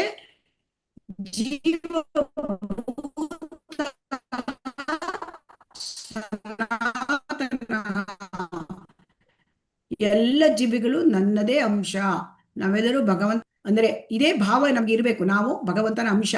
ಆ ಭಗವಂತನ ಅಂಶ ಅಂತ ತಿಳಿದಾಗ ನಮ್ಮ ಕಾಯ ಅಂದ್ರೆ ದೇಹ, ವಾಚ ಅಂದ್ರೆ ನಮ್ಮ ಮಾತು, ಮನಸ್ಸ ಅಂದ್ರೆ ನಮ್ಮ ಮನಸ್ಸು. ಇದನ್ನ ನಾವು ಇದೇ ಭಾವದಲ್ಲಿ ಇರಬೇಕು. ನಾವು ಭಗವಂತನ ಅಂಶ. ಭಗವಂತನ ಅಂಶ. ಈಗ ನಾವು ಭಗವಂತನ ಅಂಶ ಆದಾಗ ಆ ಭಗವಂತ ನಮಗೆ ಪರಮಪಿತ ಆಗ್ತಾನೆ. ಪರಮಪಿತ ಆದಾಗ ಅವನ ಸೇವೆ ಮಾಡುವುದು ತಂದೆ ಸೇವೆ ಅಲ್ವಾ? ಹರೇ ಕೃಷ್ಣ. ನಮ್ಮ ಕಾಯ, ನಮ್ಮ ದೇಹದಿಂದ ಭಗವಂತನ ದೇವಸ್ಥಾನಕ್ಕೆ ಹೋಗುವುದು, ಮಂದಿರ ಮಾರ್ಜನ ಮಾಡುವುದು, ಭಕ್ತಿ ಸೇವೆಯಲ್ಲಿ ಕೆಲಸದಲ್ಲಿ ತೊಡಗುವುದು, ಪ್ರಸಾದವನ್ನ ತಯಾರು ಮಾಡೋದು, ಅಲ್ಲೆಲ್ಲ ಮಂದಿರದಲ್ಲಿ ಕೆಲಸ ಮಾಡೋದು. ಮತ್ತೆ ಕೆಲವರು ಏನ್ ಮಾಡ್ತಾರೆ, ಪುಸ್ತಕ ಭಗವದ್ಗೀತೆ ಗೋ ಸೇವೆ ಇರುತ್ತೆ. ಕಾಯ ವಾಚ ಮನಸ್ಸ ಭಗವಂತನನ್ನ ನಾವು ಮಾಡಬೇಕು. ವಾಚ ಅಂದ್ರೆ ಯಾವಾಗ್ಲೂ ಭಗವಂತನ ಕೃಷ್ಣನ ಬಗ್ಗೆ ನಾವು ಮಾತನಾಡಿದರೆ ಕೃಷ್ಣ ಕಥೆಗಳು, ಕೃಷ್ಣನ ವಿಚಾರಗಳು, ಇದನ್ನೇ ನಾವು ಮಾತಾಡಬೇಕು. ವಾಚ ಅಂದ್ರೆ ಅದು. ಮನಸ್ಸ, ನಮ್ಮ ಮನಸ್ಸು ಯಾವಾಗ್ಲೂ ಭಗವಂತನ ಪಾದಾರವಿಂದಗಳಲ್ಲಿ ಇರಬೇಕು. ಸೊ ಆ ಪಾದಾರವಿಂದ, ಭಗವಂತನ ಪಾದಾರವಿಂದದಲ್ಲಿ ಇರುವುದು ಅಂದ್ರೆ ಮನಸ್ಸು ಯಾವಾಗ ಕೃಷ್ಣ ಚಿಂತನೆಯಲ್ಲಿ ಇರಬೇಕು. ಸವೈ ಮನಃ ಕೃಷ್ಣ ಪದಾರವಿಂದಯೋಹೋ. ಯಾರು ಈ ರೀತಿ ಕಾಯ ವಾಚ ಮನಸ್ಸ ಕೆಲಸ ಮಾಡ್ತಾರೆ ಅವರು ಲೋಕೋತ್ತರ ಆನಂದವನ್ನು ಅನುಭವಿಸ್ತಾರೆ. ಲೋಕೋತ್ತರ ಆನಂದ ಅಂದ್ರೆ ಕೃಷ್ಣಾನಂದ, ಅದು ಪರಮಾನಂದ, ಅದು ಸೇವಾನಂದ. ಈ ಆನಂದ ಹೇಳೋದು ಭೌತಿಕ ಜಗತ್ತಿನಲ್ಲಿ ಇಲ್ಲ. ಈ ಸೇವಾನಂದವಾಗಲಿ, ಕೃಷ್ಣಾನಂದ, ಪರಮಾನಂದ ಭಗವಂತನ ಪಾದ ಕಮಲಗಳಲ್ಲಿದೆ. ಯಾವಾಗ ನಮ್ಮನ್ನೇ ನಾವು ಭಗವಂತನ ಸೇವೆಯಲ್ಲಿ ತೊಡಗಿಸ್ಕೊಳ್ತೇವೆ, ಕಾಯ ವಾಚ ಮನಸ್ಸ, ಆವಾಗ ಆ ಆನಂದವನ್ನು ಭಗವಂತ ನಮಗೆ ಒದಗಿಸಿಕೊಡ್ತಾನೆ. ಅದನ್ನೇ ಇಲ್ಲಿ ಹೇಳ್ತಾರೆ ನರಸಿಂಹ ಪುರಾಣದಲ್ಲಿ. ಭಗವಂತ ನರಸಿಂಹ ಅಲ್ಲಿ ಹೇಳ್ತಾರೆ, ಯಾರು ಭಗವಂತನನ್ನ ಕುರಿತು ಪ್ರಾರ್ಥಿಸುತ್ತಾರೆ ಯಾರು, ಅವರು ಆ ಭಗವಂತನ ರಕ್ಷಣೆಯಲ್ಲಿರ್ತಾರೆ. ನೋಡಿ, ಭಗವಂತನ ರಕ್ಷಣೆಯೇ ನಿಜವಾದ ರಕ್ಷಣೆ. ಬೇರೆ ಯಾರು ರಕ್ಷಣೆ ಮಾಡ್ಲಿಕ್ಕೆ ಸಾಧ್ಯ ಇಲ್ಲ. ಯಾಕಂದ್ರೆ ಎಲ್ಲರೂ ಕೂಡ ಅವ್ರ ಕೈ ಬೇಡಿ ಹಾಕಿದಂಗಿದೆ. ಯಾಕೆ? 3 ಗುಣಗಳಲ್ಲಿ ಇದ್ದಾರೆ. ಯಾರು 3 ಗುಣಗಳಲ್ಲಿ ಇಲ್ಲ ಅವರೇ ಭಗವಂತ. ಸೊ ಆ ಭಗವಂತ 3 ಗುಣಗಳಲ್ಲಿ ಇಲ್ಲ. ಆದ್ದರಿಂದ ಸದಾ ಸರ್ವದಾ ಎಲ್ಲ ವಿಪತ್ತುಗಳಿಂದ ಕಾಪಾಡ್ತಾನೆ ನರಸಿಂಹದೇವರು. ವಿಪತ್ತು ಎಂತ ತೊಂದರೆ ಬಂದರೂ ಕೂಡ ನರಸಿಂಹ ಪ್ರಾರ್ಥನೆ ಮಾಡಿದ್ರೆ ಅವ್ರು ನಮ್ಮನ್ನ ಕಾಪಾಡ್ತಾರೆ. ಸೊ ಅದಕ್ಕಾಗಿ ನಾವು ಪ್ರತಿನಿತ್ಯ ನಾವು ಮಂಗಳಾರತಿಯಲ್ಲಿ ನರಸಿಂಹ ಸ್ತೋತ್ರವನ್ನ ಹಾಡ್ತೇವೆ ಅಲ್ವಾ? ಹರೇ ಕೃಷ್ಣ. ಹೌದು ಮಾತಾಜಿ. ನರಸಿಂಹ ಸ್ತೋತ್ರವನ್ನು ಹಾಡ್ತೇವೆ ಅಲ್ವಾ? ಹರೇ ಕೃಷ್ಣ. ಹೌದು ಮಾತಾಜಿ. ಯಾರಿಗಾದ್ರೂ ನರಸಿಂಹ ಸ್ತೋತ್ರ ನೆನಪಿದೆಯಾ? ಹರೇ ಕೃಷ್ಣ ಹೇಳಿ ಮಾತಾಜಿ. ಯಾರಾದ್ರೂ ಇದ್ರೆ ಸ್ತೋತ್ರ ಹೇಳೋರಿದ್ರೆ ನರಸಿಂಹ ಸ್ತೋತ್ರ.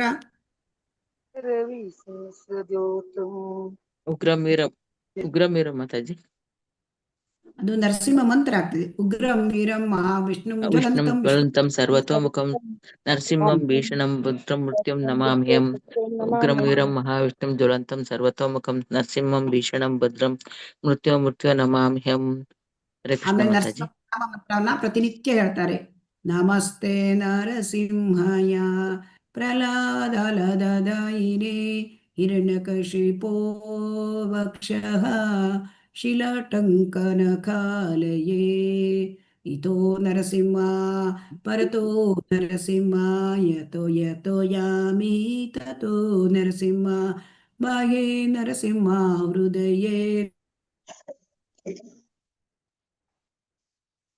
ನರಸಿಂಹ ನರಸಿಂಹಮಾರಕಮಲವರೇನ ಕಮದ್ಭೂತ ಶೃಂಗಂ ದಲಿತ ಹಿರಣ್ಯಕಶಿಪೂತನುಭೃಂಗಂ ಕೇಶವಧೃತ ನರಹರಿರೂಪ ಜಯ ಜಗದೀಶ ಹರೇ ಜಯ ಜಗದೀಶ ಹರೇ ಜಯ ಜಗದೀಶ ಹರೇ ಕೇಶವಧೃತ ನರಹರಿರೂಪ ಜಯ ಜಗದೀಶ ಹರೇ ಜಯ ಜಗದೀಶ ಹರೇ ಜಯ ಜಗದೀಶ ಹರೇ जय नरसिंहदेव जय नरसिंहदेव जय नरसिंहदेव जय नरहरि जय नरहरि जय नरहरि जय लक्ष्मी नरसिंह जय लक्ष्मी नरसिंह जय लक्ष्मी नरसिंह जय प्रहलाद महाराज जय प्रहलाद महाराज. ಅಂದ್ರೆ ನರಸಿಂಹ ದೇವರು ಅದಕ್ಕೆ ಏನ್ ಹೇಳ್ತಾರೆ ಅಂದ್ರೆ, ಹೇ ಕೇಶವನೇ, ಹೇ ವಿಶ್ವದ ಪ್ರಭುವೇ, ಅರ್ಧ ಮಾನವ ಅರ್ಧ ಸಿಂಹದ ರೂಪವನ್ನು ಧರಿಸಿದ ಹರಿಯೇ, ನಿನಗೆ ಜಯವಾಗಲಿ.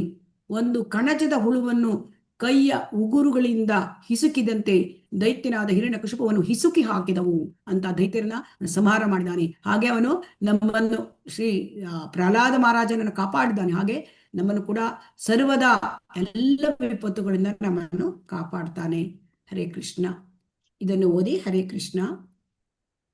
ಇದು ತುಂಬಾ ಮುಖ್ಯವಾದದ್ದು, ತುಳಸಿ ಸೇವೆ. ಹರೇ ಕೃಷ್ಣ. ಓದ್ತೀನಿ ಮಾತಾಜಿ. ತುಳಸಿಯಂತಹ ಗಿಡಗಳ ಸೇವೆ. ಸ್ಕಂದ ಪುರಾಣವು ತುಳಸಿ ಗಿಡವನ್ನು ಹೇಗೆ ಪ್ರಶಂಸಿಸುತ್ತದೆ. ಪಾಪಕರ್ಮಗಳ ರಾಶಿಯನ್ನು ಕರಗಿಸಲು ನಾನು ತುಳಸಿ ಗಿಡಕ್ಕೆ ನನ್ನ ಗೌರವಪೂರ್ವಕವಾದ ನಮಸ್ಕಾರಗಳನ್ನು ಸಮರ್ಪಿಸುತ್ತೇನೆ. ತುಳಸಿಯನ್ನು ನೋಡುವಷ್ಟರಿಂದ ಅಥವಾ ಮುಟ್ಟುವಷ್ಟರಿಂದ ಆ ಗಿಡಕ್ಕೆ ನೀರೆರೆದು ನಮಸ್ಕಾರ ಮಾಡುವುದರಿಂದ ಯಮರಾಜನೆದುರು ಮಾತಾಜಿಯಲ್ಲಿ ಓಡಿ ನೀವು ಹಾರಿಸಿದ್ದೀರಿ. ನೋಡುವಷ್ಟರಿಂದ ಅಥವಾ ಮುಟ್ಟುವಷ್ಟರಿಂದ ವ್ಯಕ್ತಿಯು ಸಕಲ ದುಃಖಗಳಿಂದ ಮತ್ತು ರೋಗಗಳಿಂದಲೂ ಮುಕ್ತನಾಗಿ ನೆಮ್ಮದಿ ಗಳಿಸಬಹುದು. ಆ ಗಿಡಕ್ಕೆ ನೀರೆರೆದು ನಮಸ್ಕಾರ ಮಾಡುವುದರಿಂದ ಯಮರಾಜನೆದುರು ಈತ ಮೃತ್ಯುವನ್ನು ಆಳುವ ದೊರೆ ಪಾಪಿಗಳನ್ನೆಲ್ಲ ಶಿಕ್ಷಿಸುತ್ತಾನೆ. ನಿಲ್ಲಬೇಕಾದ ಭಯದಿಂದ ವ್ಯಕ್ತಿಯು ಪಾರಾಗಬಹುದು. ಯಾರಾದರೂ ತುಳಸಿ ಗಿಡವನ್ನು ಎಲ್ಲಾದರೂ ನೆಟ್ಟರೆ ಖಚಿತವಾಗಿ ಅವನು ಶ್ರೀಕೃಷ್ಣನ ಭಕ್ತನಾಗುವನು. ತುಳಸಿ ದಳಗಳನ್ನು ಭಕ್ತಿಯಿಂದ ಕೃಷ್ಣನ ಪಾದಾರವಿಂದಗಳಿಗೆ ಸಮರ್ಪಿಸಿದಾಗ ದೈವ ಪ್ರೇಮವು ಪೂರ್ಣವಾಗಿ ವಿಕಸಿಸುತ್ತದೆ. ಭಾರತದಲ್ಲಿ ವೈಷ್ಣವರೆಲ್ಲದವರನ್ನೂ ಸೇರಿದಂತೆ ಎಲ್ಲ ಹಿಂದೂಗಳು ತುಳಸಿ ಗಿಡದ ವಿಶೇಷ ಕಾಳಜಿ ವಹಿಸುತ್ತಾರೆ. ತುಳಸಿ ಗಿಡವನ್ನು ಬೆಳೆಸಿ ಪರಿಪಾಲಿಸಲಾಗದಂತಹ ದೊಡ್ಡ ದೊಡ್ಡ ಪಹರುಗಳಲ್ಲಿ ಕೂಡ ಈ ಗಿಡವನ್ನು ಒಂದು ಮಣ್ಣಿನ ಕುಂಡದಲ್ಲಿಟ್ಟು ವಿಶೇಷ ಎಚ್ಚರಿಕೆಯಿಂದ ಹರೇ ಕೃಷ್ಣ ಮಾತಾಜಿ.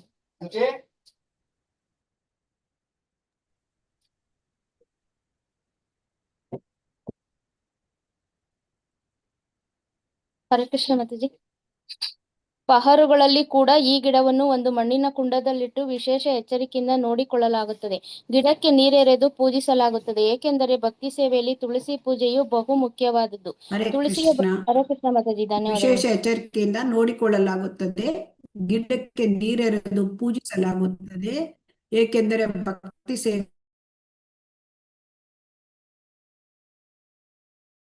ಸೇವೆಯಲ್ಲಿ ತುಳಸಿಯ ಪೂಜೆಯು ಓದಿ ಮಾತಾಜಿ. ಬಹು ಮುಖ್ಯ. ತುಳಸಿಯ ಬಗೆಗೆ ಸ್ಕಂದ ಪುರಾಣದಲ್ಲಿ ಇನ್ನೊಂದು ಹೇಳಿಕೆಯುಂಟು.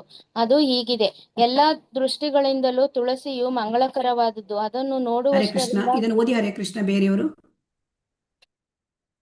ಹರೇ ಕೃಷ್ಣ. ಹರೇ ಕೃಷ್ಣ. ಕೇಳಿಸ್ತಾ ಇಲ್ವಾ ಮಾತಾಜಿ? ಕೇಳ್ತಾ ಇಲ್ವಾ? ಹರೇ ಕೃಷ್ಣ ಮಾತಾಜಿ ಕೇಳಿಸ್ತಿದೆ? ಕೇಳಿಸ್ತಿದೆ ಮಾತಾಜಿ. ತುಳಸಿಯ ಬಗೆಗೆ ಸ್ಕಾಂದ ಪುರಾಣದಲ್ಲಿ ಇನ್ನೊಂದು ಹೇಳಿಕೆಯುಂಟು. ಅದು ಹೀಗಿದೆ: ಎಲ್ಲಾ ದೃಷ್ಟಿಗಳಿಂದಲೂ ತುಳಸಿಯು ಮಂಗಳಕರವಾದುದು. ಅದನ್ನು ನೋಡುವಷ್ಟರಿಂದ, ಮುಗಿತಾ? ಹರೇ ಕೃಷ್ಣ. ಮುಟ್ಟುವಷ್ಟರಿಂದ, ಅದನ್ನು ಕುರಿತು ಪ್ರಾರ್ಥಿಸುವುದರಿಂದ, ನಮಸ್ಕರಿಸುವುದರಿಂದ ಅಥವಾ ಅದನ್ನು ಕುರಿತು ಶ್ರವಣ ಹರೇ ಕೃಷ್ಣ. ಮಾಡುವುದರಿಂದ ಓದಿ ಆಯ್ತಾ ಅಥವಾ ಇದು? ನೆಡುವುದರಿಂದ ಮಂಗಳವನ್ನುಂಟು ಮಾಡುತ್ತದೆ. ಇಲ್ಲಿ ಹೇಳಿರುವ ಬಗೆಯಲ್ಲಿ ತುಳಸಿ ಗಿಡದ ಸಂಪರ್ಕ ಸಾಧಿಸುವ ಯಾವುದೇ ವ್ಯಕ್ತಿಯು ವೈಕುಂಠ ಲೋಕದ ಶಾಶ್ವತ ವಾಸಿಯಾಗುತ್ತಾನೆ. ಧನ್ಯವಾದಗಳು ಮಾತಾಜಿ. ಕೃಷ್ಣ. ಹರೇ ಕೃಷ್ಣ. ಹರೇ ಕೃಷ್ಣ. ಇಲ್ಲಿ ತುಳಸಿಯ ಒಂದು ಮಹತ್ವ, ತುಳಸಿ ಗಿಡ. ಸೊ ಇಲ್ಲಿ ತುಳಸಿ ಹೇಳ್ತಕ್ಕಂಥದ್ದು, ತುಳಸಿ ಅಂತಂದ್ರೆ ತುಂಬಾ ಶುದ್ಧ ಭಕ್ತೆ ತುಳಸಿ. ಸೊ ಹಾಗಾಗಿ ಈ ತುಳಸಿಯ ಸೇವೆ ಮಾಡುವುದು, ನಾವು ಯಾಕೆ ತುಳಸಿ ಗಿಡವನ್ನ ಸೇವೆ ಮಾಡಬೇಕು? ತುಳಸಿ ಹೇಳೋದು ತದೀಯ. ತದೀಯ ಅಂತಂದ್ರೆ ಕೃಷ್ಣನಿಗೆ ಸಂಬಂಧಿಸಿದ್ದು. ಈಗ ಕೃಷ್ಣನಿಗೆ ಸಂಬಂಧಿಸಿದ ವಸ್ತುಗಳು ಯಾರು? ಕೃಷ್ಣನಿಗೆ ಸಂಬಂಧಪಟ್ಟಿದ್ದು ಯಾರು ಅಂದ್ರೆ ಕೃಷ್ಣನ ಭಕ್ತರು. ಕೃಷ್ಣನ ಜನ್ಮಸ್ಥಳ ಮಥುರಾ, ಶ್ರೀಮದ್ ಭಾಗವತಂ, ಇವೆಲ್ಲ ತದೀಯ ಅಂತ ಅನಿಸಿಕೊಳ್ಳುತ್ತೇವೆ. ಸೊ ಇಲ್ಲಿ ತದೀಯ ಸೇವೆ ಮಾಡೋದು ಬಹಳ ಮುಖ್ಯವಾದದ್ದು. ಅದಕ್ಕೆ ಏನ್ ಹೇಳ್ತಾರೆ ಅಂದ್ರೆ, ಶಿವನೇ ಹೇಳ್ತಾನೆ ಪಾರ್ವತಿಗೆ, ಅಂದ್ರೆ ಆರಾಧನಂ ಸರ್ವೇಶಾಂ ವಿಷ್ಣುರಾರಾಧನಂ ತದೀಯಂ ತಮಭ್ಯರ್ಚಂ ಅಂತ ಹೇಳ್ತಾನೆ. ಅಂದ್ರೆ ಮುಕ್ತಿಪ್ರದಾತ ವಿಷ್ಣು ಆರಾಧನೆ ಮಾಡುವುದರಲ್ಲಿಲ್ಲ, ಕೃಷ್ಣನ ಆರಾಧನೆ ಮಾಡಬೇಕು, ವಿಷ್ಣುವಿನ ಆರಾಧನೆ ಮಾಡಬೇಕು. ಅದಕ್ಕಿಂತಲೂ ಹೆಚ್ಚಿನ ಅದದ್ದು ತದೀಯ ಆರಾಧನೆ. ತದೀಯ ಅಂತಂದ್ರೆ ಇಲ್ಲಿ ತುಳಸಿ ತದೀಯ, ಕೃಷ್ಣ ಭಕ್ತರು ತದೀಯ, ವೈಷ್ಣವರು ತದೀಯ, ಕೃಷ್ಣನ ಜನ್ಮಸ್ಥಳ ಮಥುರಾ ತದೀಯ, ಮತ್ತೆ ಶ್ರೀಮದ್ ಭಾಗವತಂ ತದೀಯ. ಸೊ ಅದರಿಂದ ಇಲ್ಲಿ ತುಳಸಿ ಸೇವೆ ಬಹಳ ಮುಖ್ಯವಾದದ್ದು. ಯಾಕೆಂತಂದ್ರೆ ತುಳಸಿ ಅವಳು ತುಳಸಿ ಮಾತಾ, ತುಳಸಿ ಮಹಾರಾಣಿ ಅಂತಲೂ ಕೂಡ ನಾವು ಕರಿತೇವೆ. ತುಳಸಿ ಮಾತಾ ಮಹಾರಾಣಿ ನಮಗೆ ಭಕ್ತಿಯನ್ನು ಕೊಡ್ತಾಳೆ. ಅದಕ್ಕೆ ತುಳಸಿಗೆ ಪ್ರತಿನಿತ್ಯ ನಮಸ್ಕಾರ ಮಾಡುವಾಗ ವೃಂದ್ಯಾಯೈ ತುಳಸಿ ದೇವಿಯಾಯೈ ಪ್ರಿಯಾಯೈ ಕೇಶವಸ್ಯ ಚ ವಿಷ್ಣು ಭಕ್ತಿ ಪ್ರದೇ ದೇವಿ ಸತ್ಯವತ್ಯೈ ನಮೋ ನಮಃ ಅಂತ ತುಳಸಿ ತಲೆಬಾಗಿ ಅದನ್ನು ನಮಸ್ಕಾರ ಮಾಡೋದು. ಸೊ ಅದಕ್ಕೆ ತುಳಸಿ ಮಾತಕ್ಕೆ ಯಾಕೆ ನಾವು ಇಷ್ಟು ಒಂದು ಪ್ರಾಮುಖ್ಯತೆ ಅಂತಂದ್ರೆ, ಅವಳು ಭಕ್ತಿ ದೇವಿ, ಭಕ್ತಿಯನ್ನು ಕೊಡ್ತಾಳೆ. ಅಂದ್ರೆ ಮತ್ತೆ ಆ ಭಗವಂತನ ಪರಮ ಸತ್ಯ, ಭಗವಂತನ ಪಾದ ಕಮಲದಲ್ಲಿ ಯಾವಾಗಲೂ ಇರ್ತಾಳೆ ತುಳಸಿ ದೇವಿ.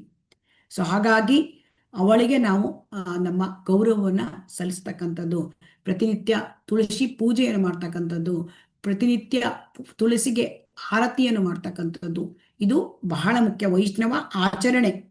ಇದನ್ನ ಈಗ ಇಲ್ಲಿ ಹೇಳ್ತಾರೆ ನೋಡಿ, ಭಾರತದಲ್ಲಿ ವೈಷ್ಣವರು ಸೇರಿದಂತೆ ಎಲ್ಲ ಹಿಂದೂಗಳು ತುಳಸಿ ಗಿಡದ ಬಗ್ಗೆ ವಿಶೇಷ ಕಾಳಜಿ ವಹಿಸುತ್ತಾರೆ ಅಲ್ವಾ? ಹರೇ ಕೃಷ್ಣ. ಪ್ರತಿಯೊಬ್ಬರ ಮನೆಯಲ್ಲಿ ತುಳಸಿ ಗಿಡ ಇರ್ತದೆ ಅಲ್ವಾ? ತುಳಸಿ ಕಟ್ಟೆ ಇಟ್ಕೊಂಡು ಒಂದು ಇರ್ತದೆ.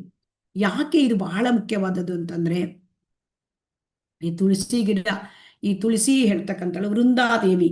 ವೃಂದಾದೇವಿ ಅದು ನಿಮ್ಗೆಲ್ಲ ವೃಂದಾದೇವಿ ಬಗ್ಗೆ ಗೊತ್ತಿರಬಹುದು ಅಂತ ಹೇಳಿ ತಿಳ್ಕೊಂಡಿದ್ದೇನೆ. ಗೊತ್ತಿರ್ಬೇಕಾ ಅಥವಾ ವೃಂದಾದೇವಿ ಬಗ್ಗೆ ಹೇಳ್ಬೇಕಾ? ಹರೇ ಕೃಷ್ಣ. ಹರೇ ಕೃಷ್ಣ. ಹರೇ ಕೃಷ್ಣ. ಕೇಳ್ತಾ ಉಂಟಾ? ಕೇಳಿಸ್ತಾ ಇದೆ ಮಾತಾಜಿ. ವೃಂದಾವನವನ್ನ ಅವಳು ಕಾಪಾಡ್ತಾ ಇರ್ತಾಳೆ, ವೃಂದಾವನವನ್ನ ಕಾಪಾಡ್ತಾ ಇರ್ತಾಳೆ. ಮತ್ತೆ ಆ ರಾಧಾಕೃಷ್ಣರ ಸೇವೆಯಲ್ಲಿ ಅವಳು ಸದಾ ನಿರತವಾಗಿರ್ತಾಳೆ ವೃಂದಾದೇವಿ. ಅಂದ್ರೆ ರಾಧಾಕೃಷ್ಣರ ಲೀಲೆಗಳಲ್ಲಿ ಅವಳಿಗೆ ಎಲ್ಲ ಅರೇಂಜ್ಮೆಂಟ್ ಮಾಡಿಸೋದು ಈ ವೃಂದಾದೇವಿ. ಗೋಪಿಯರಲ್ಲಿ ಒಬ್ಬಳು ಆ ವೃಂದಾದೇವಿ. ಸೊ ಹಾಗಾಗಿ ಈ ವೃಂದಾದೇವಿ ಭೌತಿಕ ಜಗತ್ತಿನಲ್ಲಿ ತುಳಸಿಯಾಗಿ ಬರ್ತಾಳೆ. ವೃಂದಾದೇವಿ ಅಂದರೆ ಅವಳು ಅಂದ್ರೆ ಅಸುರ ಕಾಲನೇಮಿಯ ಮಗಳಾಗಿದ್ಲು. ಆಮೇಲೆ ಜಲಂಧರನನ್ನ ಅವಳು ವಿವಾಹವಾದ್ಲು ಅಂತ. ಜಲಂಧರ ಆಳಿ ಒಬ್ಬ ರಾಕ್ಷಸ ಇದ್ದಿದ್ದ. ಇಷ್ಟು ಪತಿವ್ರತೆ ತುಳಸಿ ಮಾತಾ ಅಂತಂದ್ರೆ, ತುಳಸಿ ಆ ವೃಂದಾದೇವಿ ಅವ ಜಲಂಧರ ರಾಕ್ಷಸನ ಕೊಲ್ಲಲಿಕ್ಕಾಗೋದಿಲ್ಲ, ಅವನು ತುಂಬಾ ತೊಂದರೆ ಕೊಡ್ತಾ ಇರ್ತಾನೆ. ಆಗ ವಿಷ್ಣು ಏನ್ ಮಾಡ್ತಾನೆ, ಅವನು ಜಲಂಧರನ ವೇಷದಲ್ಲಿ ಬಂದ್ಬಿಡ್ತಾನೆ ತುಳಸಿ ಎದುರಿಗೆ. ಯಾಕೆಂದ್ರೆ ಅವಳ ಪತಿವ್ರತೆ ಇಷ್ಟಿತ್ತು, ಜಲಂಧರನ್ನ ಕೊಲ್ಲಲಿಕ್ಕೆ ಆಗ್ತಾ ಇರಲಿಲ್ಲ ದೇವತೆಗಳಿಗೆ. ಸೊ ಹಾಗಾಗಿ ಆ ಪಾತಿವ್ರತ್ಯವನ್ನ ಇದು ಮಾಡ್ಲಿಕ್ಕಾಗಿ ವಿಷ್ಣುವೇ ಬರ್ತಾನೆ. ಅವಳು ತುಂಬಾ ವಿಷ್ಣು ಭಕ್ತೆ.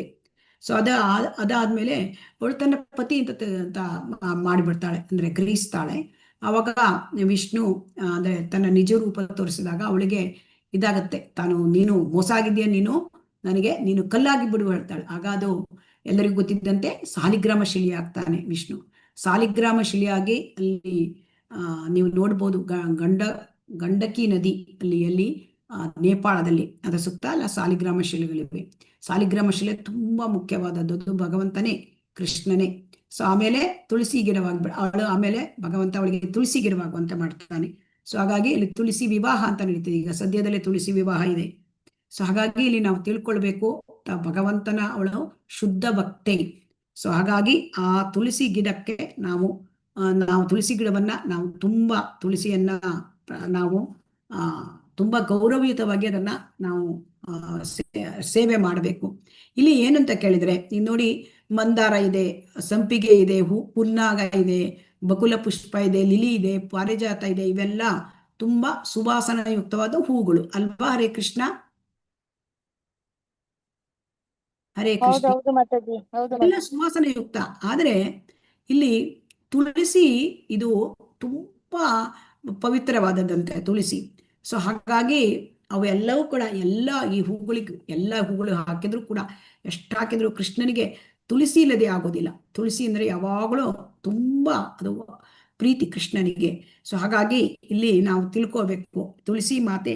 ಸೊ ಅವಳಿಗೆ ಎಲ್ಲ ಉತ್ಕೃಷ್ಟ ಗುಣಗಳು ಬಂದಿರ್ತವೆ ತುಳಸಿಗೆ. ಯಾಕೆಂತಂದ್ರೆ ತುಳಸಿ ಯಾವಾಗಲೂ ಭಗವಂತನ ಪಾದ ಕಮಲದಲ್ಲಿ ಇರ್ತಾಳೆ ಅಲ್ವಾ? ಹರೇ ಕೃಷ್ಣ. ಆಮೇಲೆ ನೋಡಿ, ಈ ತುಳಸಿ ಹೇಳೋದು ತುಳಸಿ ಸೇವೆ ಅಂತಂದ್ರೆ, ಈ ತುಳಸಿ ಸೇವೆ ಗಂಗಾ ಯಮುನಾ ನದಿ, ಈ ತುಳಸಿ ಮತ್ತೆ ವೈಷ್ಣವರು ಇವರೆಲ್ಲರೂ ಕೂಡ ಇವರೆಲ್ಲರ ಸೇವೆ ಮಾಡೋದು ಅಂದ್ರೆ ಪಾದ ಸೇವನಂ. ಪಾದ ಸೇವನಂ ಅಂದ್ರೆ ಇದರ ಸೇವೆ. ತುಳಸಿ ಸೇವೆ, ಗಂಗಾ ನದಿ, ಯಮುನಾ ನದಿ, ವೈಷ್ಣವರ ಸೇವೆ, ಇದು ಪಾದ ಸೇವನ. ಈ ಪಾದ ಸೇವನ ಮಾಡಿದರೆ ಮಾತ್ರ ನಮಗೆ ಆ ಒಂದು ಭಕ್ತಿಯಲ್ಲಿ ಮುಂದುವರಲಿಕ್ಕೆ ಸಾಧ್ಯ. ತುಳಸಿಗೆ ಪ್ರಾರ್ಥನೆ ಸಲ್ಲಿಸುವುದು, ತುಳಸಿ ಗಿಡ ನೆಡುವುದು, ಇದನ್ನೆಲ್ಲ ನಾವು ಮಾಡಲೇಬೇಕಾಗತ್ತೆ. ಯಾಕೆಂದ್ರೆ ಭಕ್ತಿಯಲ್ಲಿ ಮುಂದುವರಲಿಕ್ಕೆ ಸಾಧ್ಯ. ಹೇಗೆ ಕೇಳಿದ್ರೆ, ಭಕ್ತರುಗಳನ್ನೆಲ್ಲ ನೋಡಿ ನೀವು, ಶುದ್ಧ ಭಕ್ತರು. ಅಂಬರೀಷ ಮಹಾರಾಜ ಅವನು ತನ್ನೆಲ್ಲ ಇಂದ್ರಿಯಗಳನ್ನು ಭಗವಂತನ ಭಕ್ತಿ ಸೇವೆಯಲ್ಲಿ ತೊಡಗಿಸಿದ್ದ. ಸೊ ಅದನ್ನ ನಾವು ನೋಡಿದ್ವಿ. ಅಲ್ಲಿ ಮೂಗಿನಲ್ಲಿ ಭಗವಂತನ ಪಾದಕ್ಕೆ ಅರ್ಪಿಸಿದ ಆ ತುಳಸಿಯ ಸುವಾಸನೆಯನ್ನು ಅವನು ತೆಗೆದುಕೊಳ್ತಿದ್ದ, ಆಘ್ರಾಣೆ ಮಾಡ್ತಿದ್ದ. ಸೊ ಆಮೇಲೆ ಈ ಗಂಗಾ ನದಿ ಭಗವಂತನ ಪಾದ ಕಮಲಗಳನ್ನು ತೊಯ್ದು ಬರುತ್ತಾಳೆ. ಆಗ ಬರುವ ಆ ತುಳಸಿಯ ನರುಗಂಪು ಗಂಗಾ ನದಿಯಲ್ಲಿ ಸೇರ್ಕೊಂಡಿರುತ್ತೆ. ಸೊ ಹಾಗಾಗಿ ಗಂಗಾ ನದಿ ತುಂಬಾ ಪವಿತ್ರವಾದದ್ದು. ಗಂಗಾ ನದಿಗೆ ಪವಿತ್ರತೆ ಬಂದಿರೋದು ಭಗವಂತನ ಪಾದ ಕಮಲಗಳನ್ನು ತೊಳೆದುಕೊಂಡು ಹೋಗಿರೋದು, ಮತ್ತೆ ಆ ತುಳಸಿಯ ನರುಗಂಪನ್ನ ಇಟ್ಕೊಂಡು ಹೋಗಿರೋದು. ಸೊ ಆದ್ದರಿಂದ ಅದು ಎಲ್ಲ ಪಾಪಗಳನ್ನು ಕಳೆಯುವ ತುಳಸಿ ಗಂಗಾ ಮಾತೆಗಿದೆ. ಆಮೇಲೆ ನಮ್ಗೆ ಇದು ತುಂಬಾ ಭಕ್ತರಾದ ಇವರು 4 ಜನ ಕುಮಾರರು. ಸೊ 4 ಜನ ಕುಮಾರರು ಕೂಡ ಅಲ್ಲಿ ಭಗವಂತನ ಭಕ್ತರಾಗಿದ್ದು ಈ ತುಳಸಿ ಆಘರಣದಿಂದ. 4 ಜನ ಕುಮಾರರು ಅಂದ್ರೆ ಬ್ರಹ್ಮನ ಮಕ್ಕಳು. ಅವರು ಚಿಕ್ಕ ಮಕ್ಕಳ ತರ, 5 ವರ್ಷದ ಮಕ್ಕಳ ತರ ಇರ್ತಾರೆ, ಮಹಾಬ್ರಹ್ಮಚಾರಿಗಳು. ಅವರು ಜ್ಞಾನಶಕ್ತಿ ಅವತಾರ ಭಗವಂತನದು. ಅವರು ಮೊದಲು ನಿರಾಕಾರವಾದಿಗಳಾಗಿರ್ತಾರೆ. ಆದರೆ ಯಾವಾಗ ವೈಕುಂಠ ಲೋಕಕ್ಕೆ ಅವ್ರು ಹೋಗ್ತಾರೆ, ಅಲ್ಲಿ ಭಗವಂತನ ನಾರಾಯಣನ ಪಾದ ಕಮಲದಲ್ಲಿ ಆ ತುಳಸಿಯನ್ನು ಆಘ್ರಾಣ ಮಾಡ್ತಾರೆ. ಆಗ ಅವರಿಗೆ ಭಕ್ತರಾಗುವಂತ, ಭಕ್ತಿಗೆ ಬರುವಂತ ಒಂದು ಇದು ಆ ರೀತಿಯಾದ ಒಂದು ಪ್ರೇರಣೆ ಆಗ್ತದೆ. ಯಾಕೆಂತಂದ್ರೆ ಅಲ್ಲಿ ಅವರು ಹೇಳ್ತಾರೆ, ಪ್ರಾರ್ಥನೆಯಲ್ಲಿ ಹೇಳ್ತಾರೆ, ಅಲ್ಲಿ ಏನ್ ಹೇಳ್ತಾರೆ ಅಂದ್ರೆ, ನಾವು ಎಲ್ಲಿ ಬೇಕಾದ್ರೂ ನಾವು ಹುಟ್ಲಿ ಅಂದ್ರೆ, ಅವ್ರು ಏನಾಗಿರುತ್ತೆ ಅಂದ್ರೆ, ಅಲ್ಲಿ ಒಂದು ಇನ್ಸಿಡೆಂಟ್ ನಡೆದಿರುತ್ತೆ ಅಲ್ಲಿ. ಯಾಕೆಂದ್ರೆ ಅಲ್ಲಿ ಅವರಿಗೆ ಒಳಗೆ ಹೋಗ್ಲಿಕ್ಕೆ ಅಂದ್ರೆ ವೈಕುಂಠದ ದ್ವಾರದಲ್ಲಿ ದ್ವಾರಪಾಲಕರಾದ ಜೇವಿಜರು ಅವರನ್ನ ತಡೆದು ಬಿಡ್ತಾರೆ. ಆದ್ರೆ ಅವ್ರಿಗೆ ಹೀಗೆ ತಡಿಬೇಡಿ ನಮಗೆ ಅಂತ ತಡೆದಿದ್ದಕ್ಕೆ ಅವರಿಗೆ ಸಿಟ್ಟು ಬಂದ್ಬಿಡುತ್ತೆ, ಕೋಪ ಬಂದ್ಬಿಡುತ್ತೆ. 4 ಜನ ಕುಮಾರರಿಗೆ ಅವರು ಶಾಪ ಕೊಟ್ಬಿಡ್ತಾರೆ ಆ ಒಂದು ಜಯವಿಜಯರಿಗೆ. ಆಗ ಅವರಿಗೆ ಆಮೇಲೆ ಭಗವಂತ ಅದನ್ನ ಬಂದು ದರ್ಶನ ಕೊಟ್ಟಾಗ ಅವರಿಗೆ ಅಂದ್ರೆ ಇದಾಗತ್ತೆ, ಪ್ರಾರ್ಥನೆ ಮಾಡ್ತಾರೆ ಭಗವಂತನಿಗೆ. ಅವಾಗ ಅವರು ಹೇಳ್ತಾರೆ ಅಂದ್ರೆ, ನಮ್ಮ ಹೃದಯ ಮತ್ತು ಮನಸ್ಸು ಸದಾ ನಿನ್ನ ಸೇವೆಯಲ್ಲಿ ನಿರತರಾಗಿರ್ಲಿ. ಹೇಗೆ ತುಳಸಿ ಎಲೆ ನಿನ್ನ ಪಾದಕ್ಕೆ ಅರ್ಪಿಸೋದ್ರಿಂದ ಸುಂದರವಾಗುತ್ತೆ, ಹಾಗೆ ನಮ್ಮ ಮಾತುಗಳು ನಿನ್ನ ಮಹಿಮೆಯಿಂದ ತುಂಬಿಕೊಂಡಿರಲಿ. ನಾವೇನು ಮಾತಾಡಿದ್ರು ಭಗವಂತ ನಿನ್ನ ಮಹಿಮೆಯ ಬಗ್ಗೆ ಹೇಳುವಂತಾಗಲಿ. ಆಮೇಲೆ ನಮ್ಮ ಕಿವಿಗಳು ನಿನ್ನ ದಿವ್ಯ ಗುಣಗಳಿಂದ ತುಂಬಿರಲಿ. ನಾವೆಲ್ಲೂ ಬೇಕಾದ್ರೂ ಹೋಗ್ಲಿಕ್ಕೆ ಸಾಧ್ಯ. ನಾವು ರೆಡಿ ಇದ್ದೇವೆ. ನರಕ ಲೋಕಕ್ಕೆ ಹೋದ್ರೂ ಕೂಡ ನಿಮ್ಮ ಹೃದಯ ಮತ್ತು ಮನಸ್ಸು ಸದಾ ನನ್ನ ಸೇವೆಯಲ್ಲಿ ತೊಡಗಿರಬೇಕು. ಹೇಗೆ ತುಳಸಿ ಮಾತೆ ಸೇವೆಯಲ್ಲಿ ತೊಡಗಿದ್ದಾಳೆ ನಿನ್ನ, ಹಾಗೆ ನಾವು ತೊಡಗಬೇಕು ಅಂತ ಹೇಳ್ತಾರೆ. ಸೊ ಹಾಗಾಗಿ ಇಲ್ಲಿ ಅವರು ತುಳಸಿ ಆ ಒಂದು ಸುವಾಸನೆ, ಆ ಭಗವಂತನಿಗೆ ಅರ್ಪಿಸಿದ ತುಳಸಿಯ ಸುವಾಸನೆ ಇಷ್ಟು ಅದು ತುಂಬ ಪವರ್ಫುಲ್. ಅದರಿಂದ ಆ ತುಳಸಿ ಭಗವಂತನಿಗೆ ಪಾದಕ್ಕೆ ಆ ತುಳಸಿ ಮತ್ತೆ ಗಂಧ ಸೇರಿಸಿ ಆ ಕೃಷ್ಣ ಭಗವಂತನ ಪಾದಕ್ಕೆ ಅದನ್ನು ಸಮರ್ಪಿಸುತ್ತಾರೆ. ಆಮೇಲೆ ಇನ್ನೊಂದು ನೀವು ಕೇಳಿರಬಹುದು ಹರಿದಾಸ ಥಾಕೂರರ ಕತೆ. ಆ ಹರಿದಾಸ ಥಾಕೂರರು ಅವರು ಶುದ್ಧ ಭಕ್ತರು ಭಗವಂತನ, ಅವರು ಸ್ವತಃ ಬ್ರಹ್ಮನೇ. ಆದರೆ ಚೈತನ್ಯ ಮಹಾಪ್ರಭುಗಳ ಲೀಲೆಯಲ್ಲಿ ಹರಿದಾಸ ಥಾಕೂರರಾಗಿ ಬಂದಿರ್ತಾರೆ. 190 ಮಾಲೆ ಜಪವನ್ನು ಮಾಡ್ತಾ ಇರ್ತಾರೆ. ಒಂದು ದಿವಸ ವೇಶ್ಯೆ ಅವರಿಗೆ ಅವರ ವ್ರತ ಅವರ ತಪಸ್ಸನ್ನು ತಪ್ಪಿಸ್ಲಿಕ್ಕೆ ಬರ್ತಾಳೆ, ಅಂದ್ರೆ ಕೆಡಿಸ್ಬೇಕು ಅಂತ ಬರ್ತಾಳೆ. ಆದರೆ ಅವಳಿಗೆ ಹೇಳ್ತಾರೆ, ಅಂದ್ರೆ ನನಗೆ ಭಗವಂತನ ಒಂದು ಜಪ ಇದೆ, ಅದು ಮುಗಿಸಿದ ಮೇಲೆ ನಾನು ಬರ್ತೇನೆ ನಿನ್ನ ಜೊತೆ, ನಿನ್ಗೆ ನೋಡ್ತೇನೆ ಅಂತ. ಆದರೆ ಅವರಿಗೆ ಜಪ ಮಾಡುವಾಗ ಅವ್ರಿಗೆ ಬೆಳಗ್ಗೆ ಆಗ್ಬಿಟ್ಟಿರುತ್ತೆ. ಇದೇ ರೀತಿ 3 ದಿವಸ ಬರ್ತಾಳೆ. 3 ದಿವಸ ಬಂದಾಗಲೂ ಇದೇ ರೀತಿ ಆಗತ್ತೆ. ಆಗ ಆ ವೇಶ್ಯೆಯ ಜೀವನವೇ ಬದಲಾಗಿ ಹೋಗುತ್ತೆ. ಅವಳು ಹರಿದಾಸ ಥಾಕೂರರಿಗೆ ಶರಣಾಗ್ತಾಳೆ. ಅವಳು ಹೇಳ್ತಾಳೆ, ಆಗ ನಮಸ್ಕಾರ ಮಾಡ್ತಾಳೆ. ಆಗ ಹರಿದಾಸ್ ಥಾಕೂರರು ಅವಳಿಗೆ ಹರಿನಾಮ ದೀಕ್ಷೆಯನ್ನು ಕೊಡ್ತಾರೆ. ಮತ್ತೆ ಅವಳಿಗೆ ತುಳಸಿಗೆ ನಮಸ್ಕಾರ ಮಾಡ್ಲಿಕ್ಕೆ ಹೇಳ್ತಾಳೆ. ನೀನು ಭಗವಂತನ ನಾಮ ಜಪವನ್ನು ಮಾಡು, ನೀನು ಇಲ್ಲಿ ತುಳಸಿ ಮುಂದೆ ಪ್ರತಿನಿತ್ಯ ನೀನು ನಮಸ್ಕಾರ ಮಾಡು ಅಂತ ಹೇಳ್ತಾರೆ. ಸೊ ಹಾಗಾಗಿ ಇಲ್ಲಿ ಅವಳು ಶುದ್ಧ ಭಕ್ತಿ ಆಗ್ತಾಳೆ. ಈ ರೀತಿಯಾಗಿ ಆ ಒಂದು ಹರೇ ಕೃಷ್ಣ ಮಮತ ಜಪ ಮಾಡೋದು, ಆ ತುಳಸಿಯನ್ನು ನಮಸ್ಕಾರ ಮಾಡೋದು, ಇದರಿಂದ ಅವಳ ಜೀವನದಲ್ಲಿ ಪರಿವರ್ತನೆಯಾಗಿ ಶುದ್ಧ ಭಕ್ತಳಾಗ್ತಾರೆ. ಮತ್ತೆ ಇನ್ನು ತುಳಸಿ ಬಗ್ಗೆ ತಿಳ್ಕೊಳ್ಬೇಕು ಅಂತಂದ್ರೆ ಅದ್ವೈತ ಅವರು ತುಳಸಿ ಮತ್ತು ಗಂಗಾ ನೀರನ್ನ ಸಾಲಿಗ್ರಾಮ ಶಿಲೆಗೆ ಹಾಕಿ ಅದನ್ನ ಅರ್ಚನೆ ಮಾಡಿ ಶ್ರೀ ಚೈತನ್ಯ ಮಹಾಪ್ರಭುಗಳಿಗೆ ಅವರಿಗೆ ಅಂದ್ರೆ ಭಗವಂತನಿಗೆ ಪ್ರಾರ್ಥನೆ ಮಾಡ್ತಾರೆ, ನೀವು ಬನ್ನಿ ಅವತಾರ ತೆಗೆದುಕೊಳ್ಳಿ ಇಲ್ಲಿ ಅಂತ. ಸೊ ಹಾಗಾಗಿ ಚೈತನ್ಯ ಮಹಾಪ್ರಭುಗಳ ಅವತಾರ ಆಗಲಿಕ್ಕೆ ಶ್ರೀ ಅದ್ವೈತ ಆಚಾರ್ಯರು ಆ ತುಳಸಿ ಮತ್ತು ಗಂಗಾ ನೀರನ್ನು ಸಾಲಿಗ್ರಾಮ ಶಿಲೆಗೆ ಹಾಕಿ ಪ್ರಾರ್ಥನೆ ಮಾಡಿರೋದು ಬಹಳ ಮುಖ್ಯವಾಗಿರೋದು. ಸೊ ಹಾಗಾಗಿ ಇದನ್ನೆಲ್ಲ ನಾವು ತಿಳ್ಕೊಳ್ಬೇಕು. ತುಳಸಿ ಗಿಡಕ್ಕೆ ನಾವು ಅಂದ್ರೆ ನೀರು ಎರೆಯುವುದು, ಮತ್ತೆ ತುಳಸಿ ಗಿಡಕ್ಕೆ ನಮಸ್ಕಾರ ಮಾಡುವುದು, ತುಳಸಿ ಗಿಡವನ್ನ ಅದರ ಒಂದು ದರ್ಶನವನ್ನು ಪಡ್ಕೊಳ್ಳೋದು, ತುಳಸಿ ಗಿಡವನ್ನ ಮುಟ್ಟುವುದು, ಸ್ಪರ್ಶನ ಮಾಡುವುದು, ತುಳಸಿ ಗಿಡಕ್ಕೆ ನಾವು ನಮಸ್ಕಾರ ಹಾಕುವುದು, ಇದೆಲ್ಲವೂ ತುಂಬಾ ಮಂಗಳಕರವಾದದ್ದು. ಈಗ ತುಳಸಿ ಗಿಡಕ್ಕೆ ನಾವು ನಮಸ್ಕಾರ ಮಾಡಿದರೆ ಅದು ನಮ್ಮ ಪಾಪರಾಶಿಯನ್ನೇ ಕರಗಿಸಿ ಬಿಡುತ್ತೆ. ಎಷ್ಟು ಪಾಪ ಮಾಡಿದ್ರು ಕೂಡ ಅದು ನಮ್ಮನ್ನ ಕರಗಿಸಿ ಬಿಡುತ್ತೆ. ಅದಕ್ಕೆ ಯಾರಾದ್ರೂ ಶ್ಲೋಕ ಹೇಳ್ತೀರಾ? ಹರೇ ಕೃಷ್ಣ, ಒಂದು ಪ್ರಾರ್ಥನೆ ಹೇಳ್ತೀರಾ? ತುಳಸಿ ಗಿಡಕ್ಕೆ ನಮಸ್ಕಾರ ಮಾಡಿದ್ರಿಂದ ನಮ್ಮ ಪಾಪ ರಾಶಿಯನ್ನ ಕಳೆದು ಬಿಡುತ್ತೆ. ಪಾಪಾನಿ ಬ್ರಹ್ಮ ಹತ್ಯಧಿಕಾನಿ ಚ ತಾನಿ ತಾನಿ ಪ್ರಣಶ್ಯಂತಿ ಪ್ರದಕ್ಷಿಣ ಪದೇ ಪದೇ.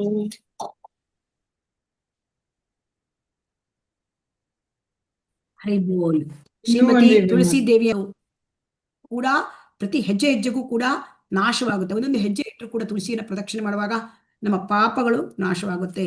ಸೊ ಅದನ್ನ ಬಹಳ ಮುಖ್ಯ. ಆಮೇಲೆ ತುಳಸಿ ಗಿಡವನ್ನ ನೆಡುವುದರಿಂದ, ಅದನ್ನು ಮುಟ್ಟುವುದರಿಂದ ಸಕಲ ದುಃಖಗಳು, ರೋಗಗಳು ಕೂಡ ಹೋಗಿ ನಾವು ನೆಮ್ಮದಿಯಿಂದ ಜೀವನ ಮಾಡ್ಬೋದು.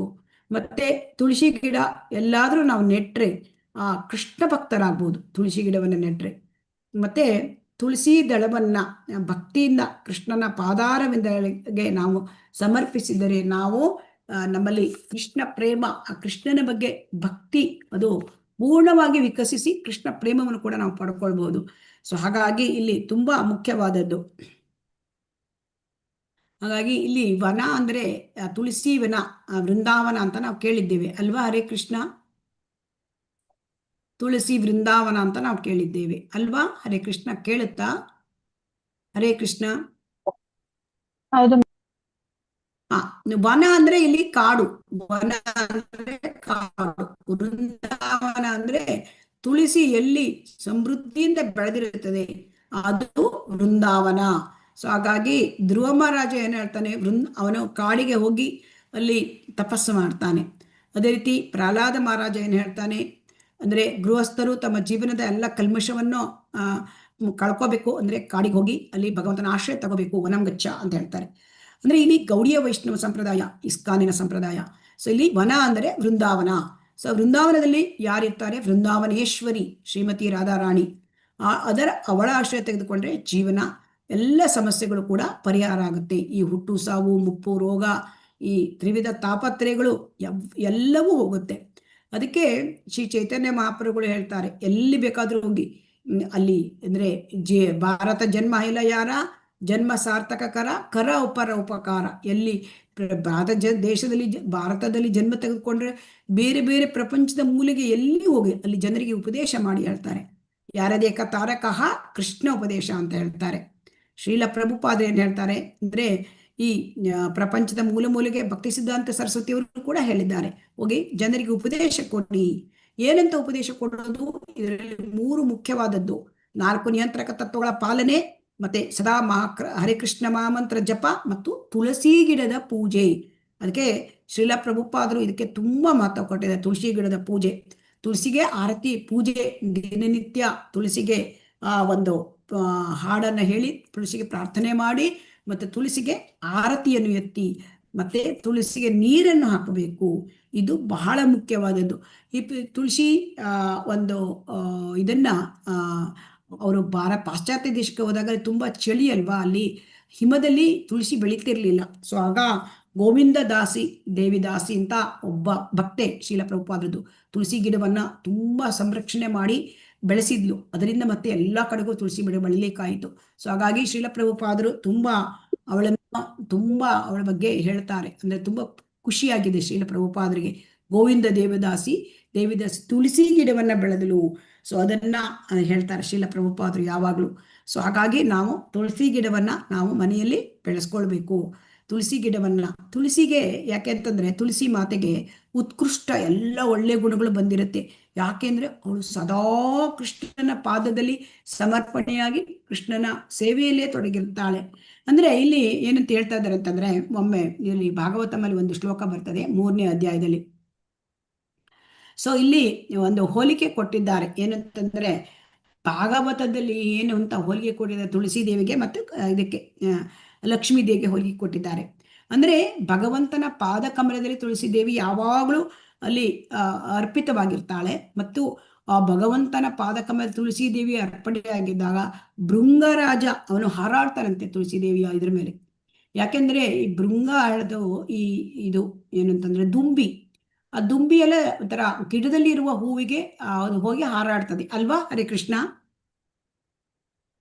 ಹರೇ ಕೃಷ್ಣ. ಕೇಳ್ತಾ ಉಂಟಾ? ಹರೇ ಕೃಷ್ಣ.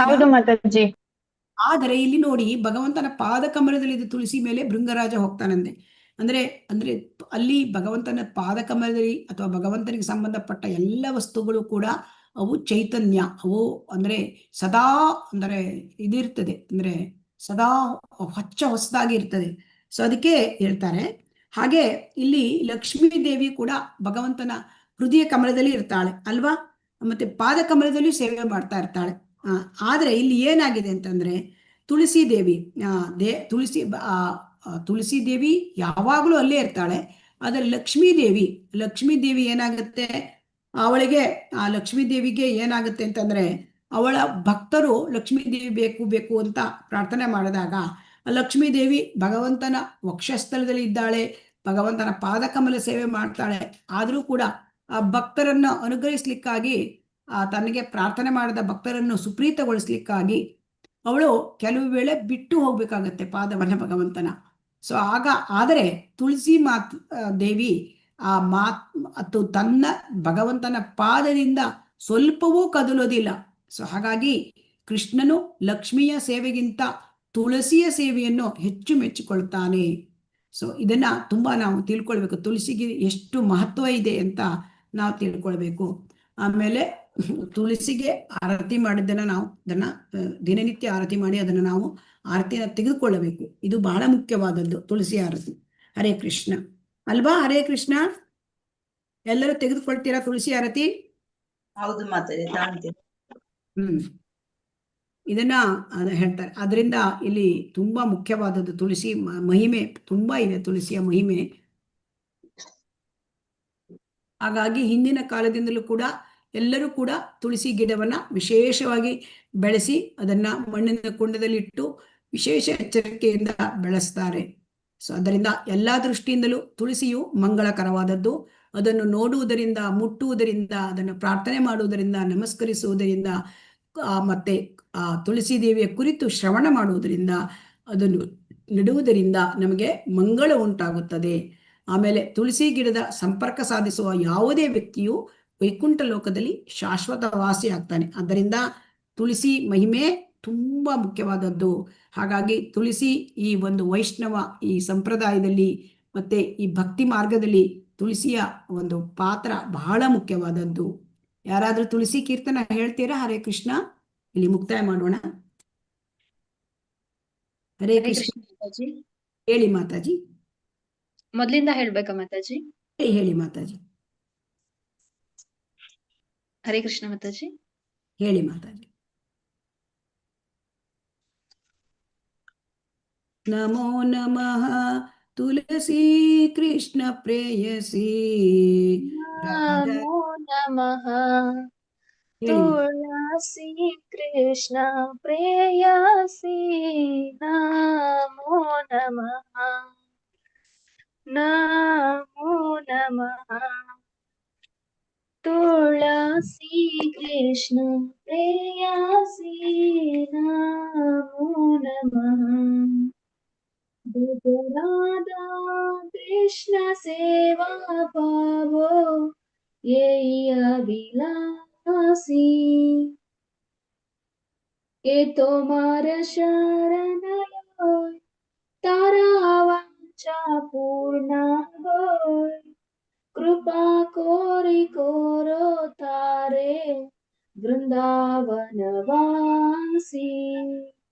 मोर ए अभिलाष विलास कुंज दियो वास। नयनी हेरिबो सदा युगल रूप राशि। ए निवेदन तरस किरनुगत करो सेवा अधिकार दिए कोरो निज दासी। दीन कृष्ण दासे कोये जिन मोर होय। श्री राधा गोविंद प्रेमे सदा इन वासी। श्री राधा गोविंद प्रेमे सदा इन वासी। नमो नमः तुलसी कृष्ण प्रेयसी। नमो नमः। ಹರೇ ಕೃಷ್ಣ. ಮಹಾರಾಣಿ ಕಿ ಜೈ. ಸೊ ಇದನ್ನು ಅನುವಾದ ಓದಿ ಹೇಳ್ತೇನೆ ನಿಮಗೆ. ಕೃಷ್ಣನ ಪ್ರಿಯೆ ತುಳಸಿಯೇ, ನಿನಗೆ ಮತ್ತೆ ಮತ್ತೆ ನಮಸ್ಕರಿಸುತ್ತೇನೆ. ಶ್ರೀ ಶ್ರೀ ರಾಧಾಕೃಷ್ಣರ ಸೇವೆಯನ್ನು ಪಡೆಯುವುದೇ ನನ್ನ ಬಯಕೆಯಾಗಿದೆ. ನಿನ್ನಲ್ಲಿ ಯಾರು ಆಶ್ರಯ ಪಡೆಯುತ್ತಾರೋ ಅವರ ಎಲ್ಲ ಇಷ್ಟಗಳು ಈಡೇರುತ್ತವೆ. ಅವನ ಮೇಲೆ ನಿನ್ನ ಕೃಪೆಯನ್ನು ಹರಿಸಿ ಅವನನ್ನು ವೃಂದಾವನ ವಾಸಿಯಾಗುವಂತೆ ಮಾಡುವಿ. ವೃಂದಾವನ ಧಾಮದ ವಿಹಾರ ಕುಂಜಗಳಲ್ಲಿ ನಿನಗೂ ಒಂದು ವಸತಿಯನ್ನು ಅನುಗ್ರಹಿಸಬೇಕು ಎಂಬುದೇ ನನ್ನ ಆಸೆ. ಹೀಗೆ ನಾನು ಸದಾ ರಾಧಾ ಮತ್ತು ಕೃಷ್ಣರ ಸುಂದರ ಲೀಲಾ ವಿಹಾರಗಳನ್ನು ನೋಡುತ್ತಿರಬಹುದು. ನನ್ನನ್ನು ವ್ರಜದ ಗೊಲ್ಲ ತರುಣಿಯರ ಅನುಯಾಯಿ ಆಗುವಂತೆ ಮಾಡೆಂದು ಬೇಡುತ್ತೇನೆ. ಭಕ್ತಿ ಸೇವೆಯ ಭಾಗ್ಯವನ್ನು ಅನುಗ್ರಹಿಸಿ ನನ್ನನ್ನು ನಿನ್ನ ದಾಸನಾಗಿ ಸ್ವೀಕರಿಸು. ಪತಿತನೂ ಅಲ್ಪನೂ ಆದ ಈ ಕೃಷ್ಣದಾಸನು ಬೇಡುತ್ತಾನೆ. ನಾನು ಸದಾಕಾಲವು ಶ್ರೀ ರಾಧಾ ಮತ್ತು ಗೋವಿಂದರ ಪ್ರೇಮದಲ್ಲಿ ಈಜುವಂತಾಗಲಿ ಅಂತ. ಅದರಿಂದ ಶ್ರೀ ತುಳಸಿ ಮಹಿಮೆ, ತುಳಸಿ ಮಾತೆಯ ಮಹಿಮೆ ತುಂಬ ಇದ್ದಿದ್ದು. ಸದ್ಯ ಯಾವಾಗಲೂ ಸದಾ ನಾವು ತುಳಸಿಯ ಒಂದು ನೋಡುವುದು, ನಮಸ್ಕರಿಸುವುದು, ಪ್ರಾರ್ಥನೆ ಮಾಡುವುದು, ಮತ್ತೆ ಅದನ್ನು ಮುಟ್ಟುವುದು, ಸ್ಪರ್ಶ ಮಾಡುವುದು, ತುಳಸಿಗೆ ನೀರು ಹಾಕುವುದು, ಆರತಿ ಮಾಡುವುದು, ಇದು ನಮ್ಮ ಜೀವನ ನಾವು ಪ್ರತಿನಿತ್ಯ ಅಳವಡಿಸ್ಕೊಳ್ಳೋಣ. ಹರೇ ಕೃಷ್ಣ. ಇದು ಇಲ್ಲಿಗೆ ಈ ಅಧ್ಯಾಯ ಮುಗೀತು. ಹರೇ ಕೃಷ್ಣ. ಸೊ ಈ ಅಧ್ಯಾಯದಲ್ಲಿ ನಾವು ಮುಖ್ಯವಾಗಿ ನಾವು ಕಲ್ತಿರೋದು ಅಂದರೆ ದಾಸ್ಯ ಮತ್ತು ಸಖ್ಯ ಭಾವದಲ್ಲಿ ಸೇವೆ ಮಾಡೋದು ಭಗವಂತನದು, ಮತ್ತೆ ಶರಣಾಗತಿ ಎಲ್ಲವನ್ನು ಕೂಡ ಭಗವಂತನಿಗೆ ಅರ್ಪಿಸುವುದು, ಹಾಗೆ ಅಚ್ಚುಮೆಚ್ಚಾದರ ವಸ್ತುವಿನ ಸಮರ್ಪಣೆ, ಕೃಷ್ಣನಿಗಾಗಿ ಎಲ್ಲ ಪ್ರಯತ್ನ, ಹಾಗೂ ತುಳಸಿ ಮಹಿಮೆ ಮತ್ತು ತುಳಸಿಯಂಥ ಗಿಡಗಳ ಸೇವೆ. ಸೊ ಹರೇ ಕೃಷ್ಣ, ಎಲ್ಲರಿಗೂ ಧನ್ಯವಾದಗಳು. ವಾಂಚಾ ಕಲ್ಪತರುಭ್ಯಶ್ಚ ಕೃಪಾ ಸಿಂಧುಭ್ಯ ಏವ ಚ ಪತಿತಾನಾಂ ಪಾವನೇಭ್ಯೋ ವೈಷ್ಣವೇಭ್ಯೋ ನಮೋ ನಮಃ. ಹರೇ ಕೃಷ್ಣ ಕೃಷ್ಣ ಕೃಷ್ಣ ಹರೇ ಹರೇ, ಹರೇ ರಾಮ ರಾಮ ರಾಮ ಹರೇ ಹರೇ. श्री श्री राधा गोविंद की जय, श्री श्री गौरनिताय की जय, श्रील प्रभुपाद की जय. हरे कृष्णा.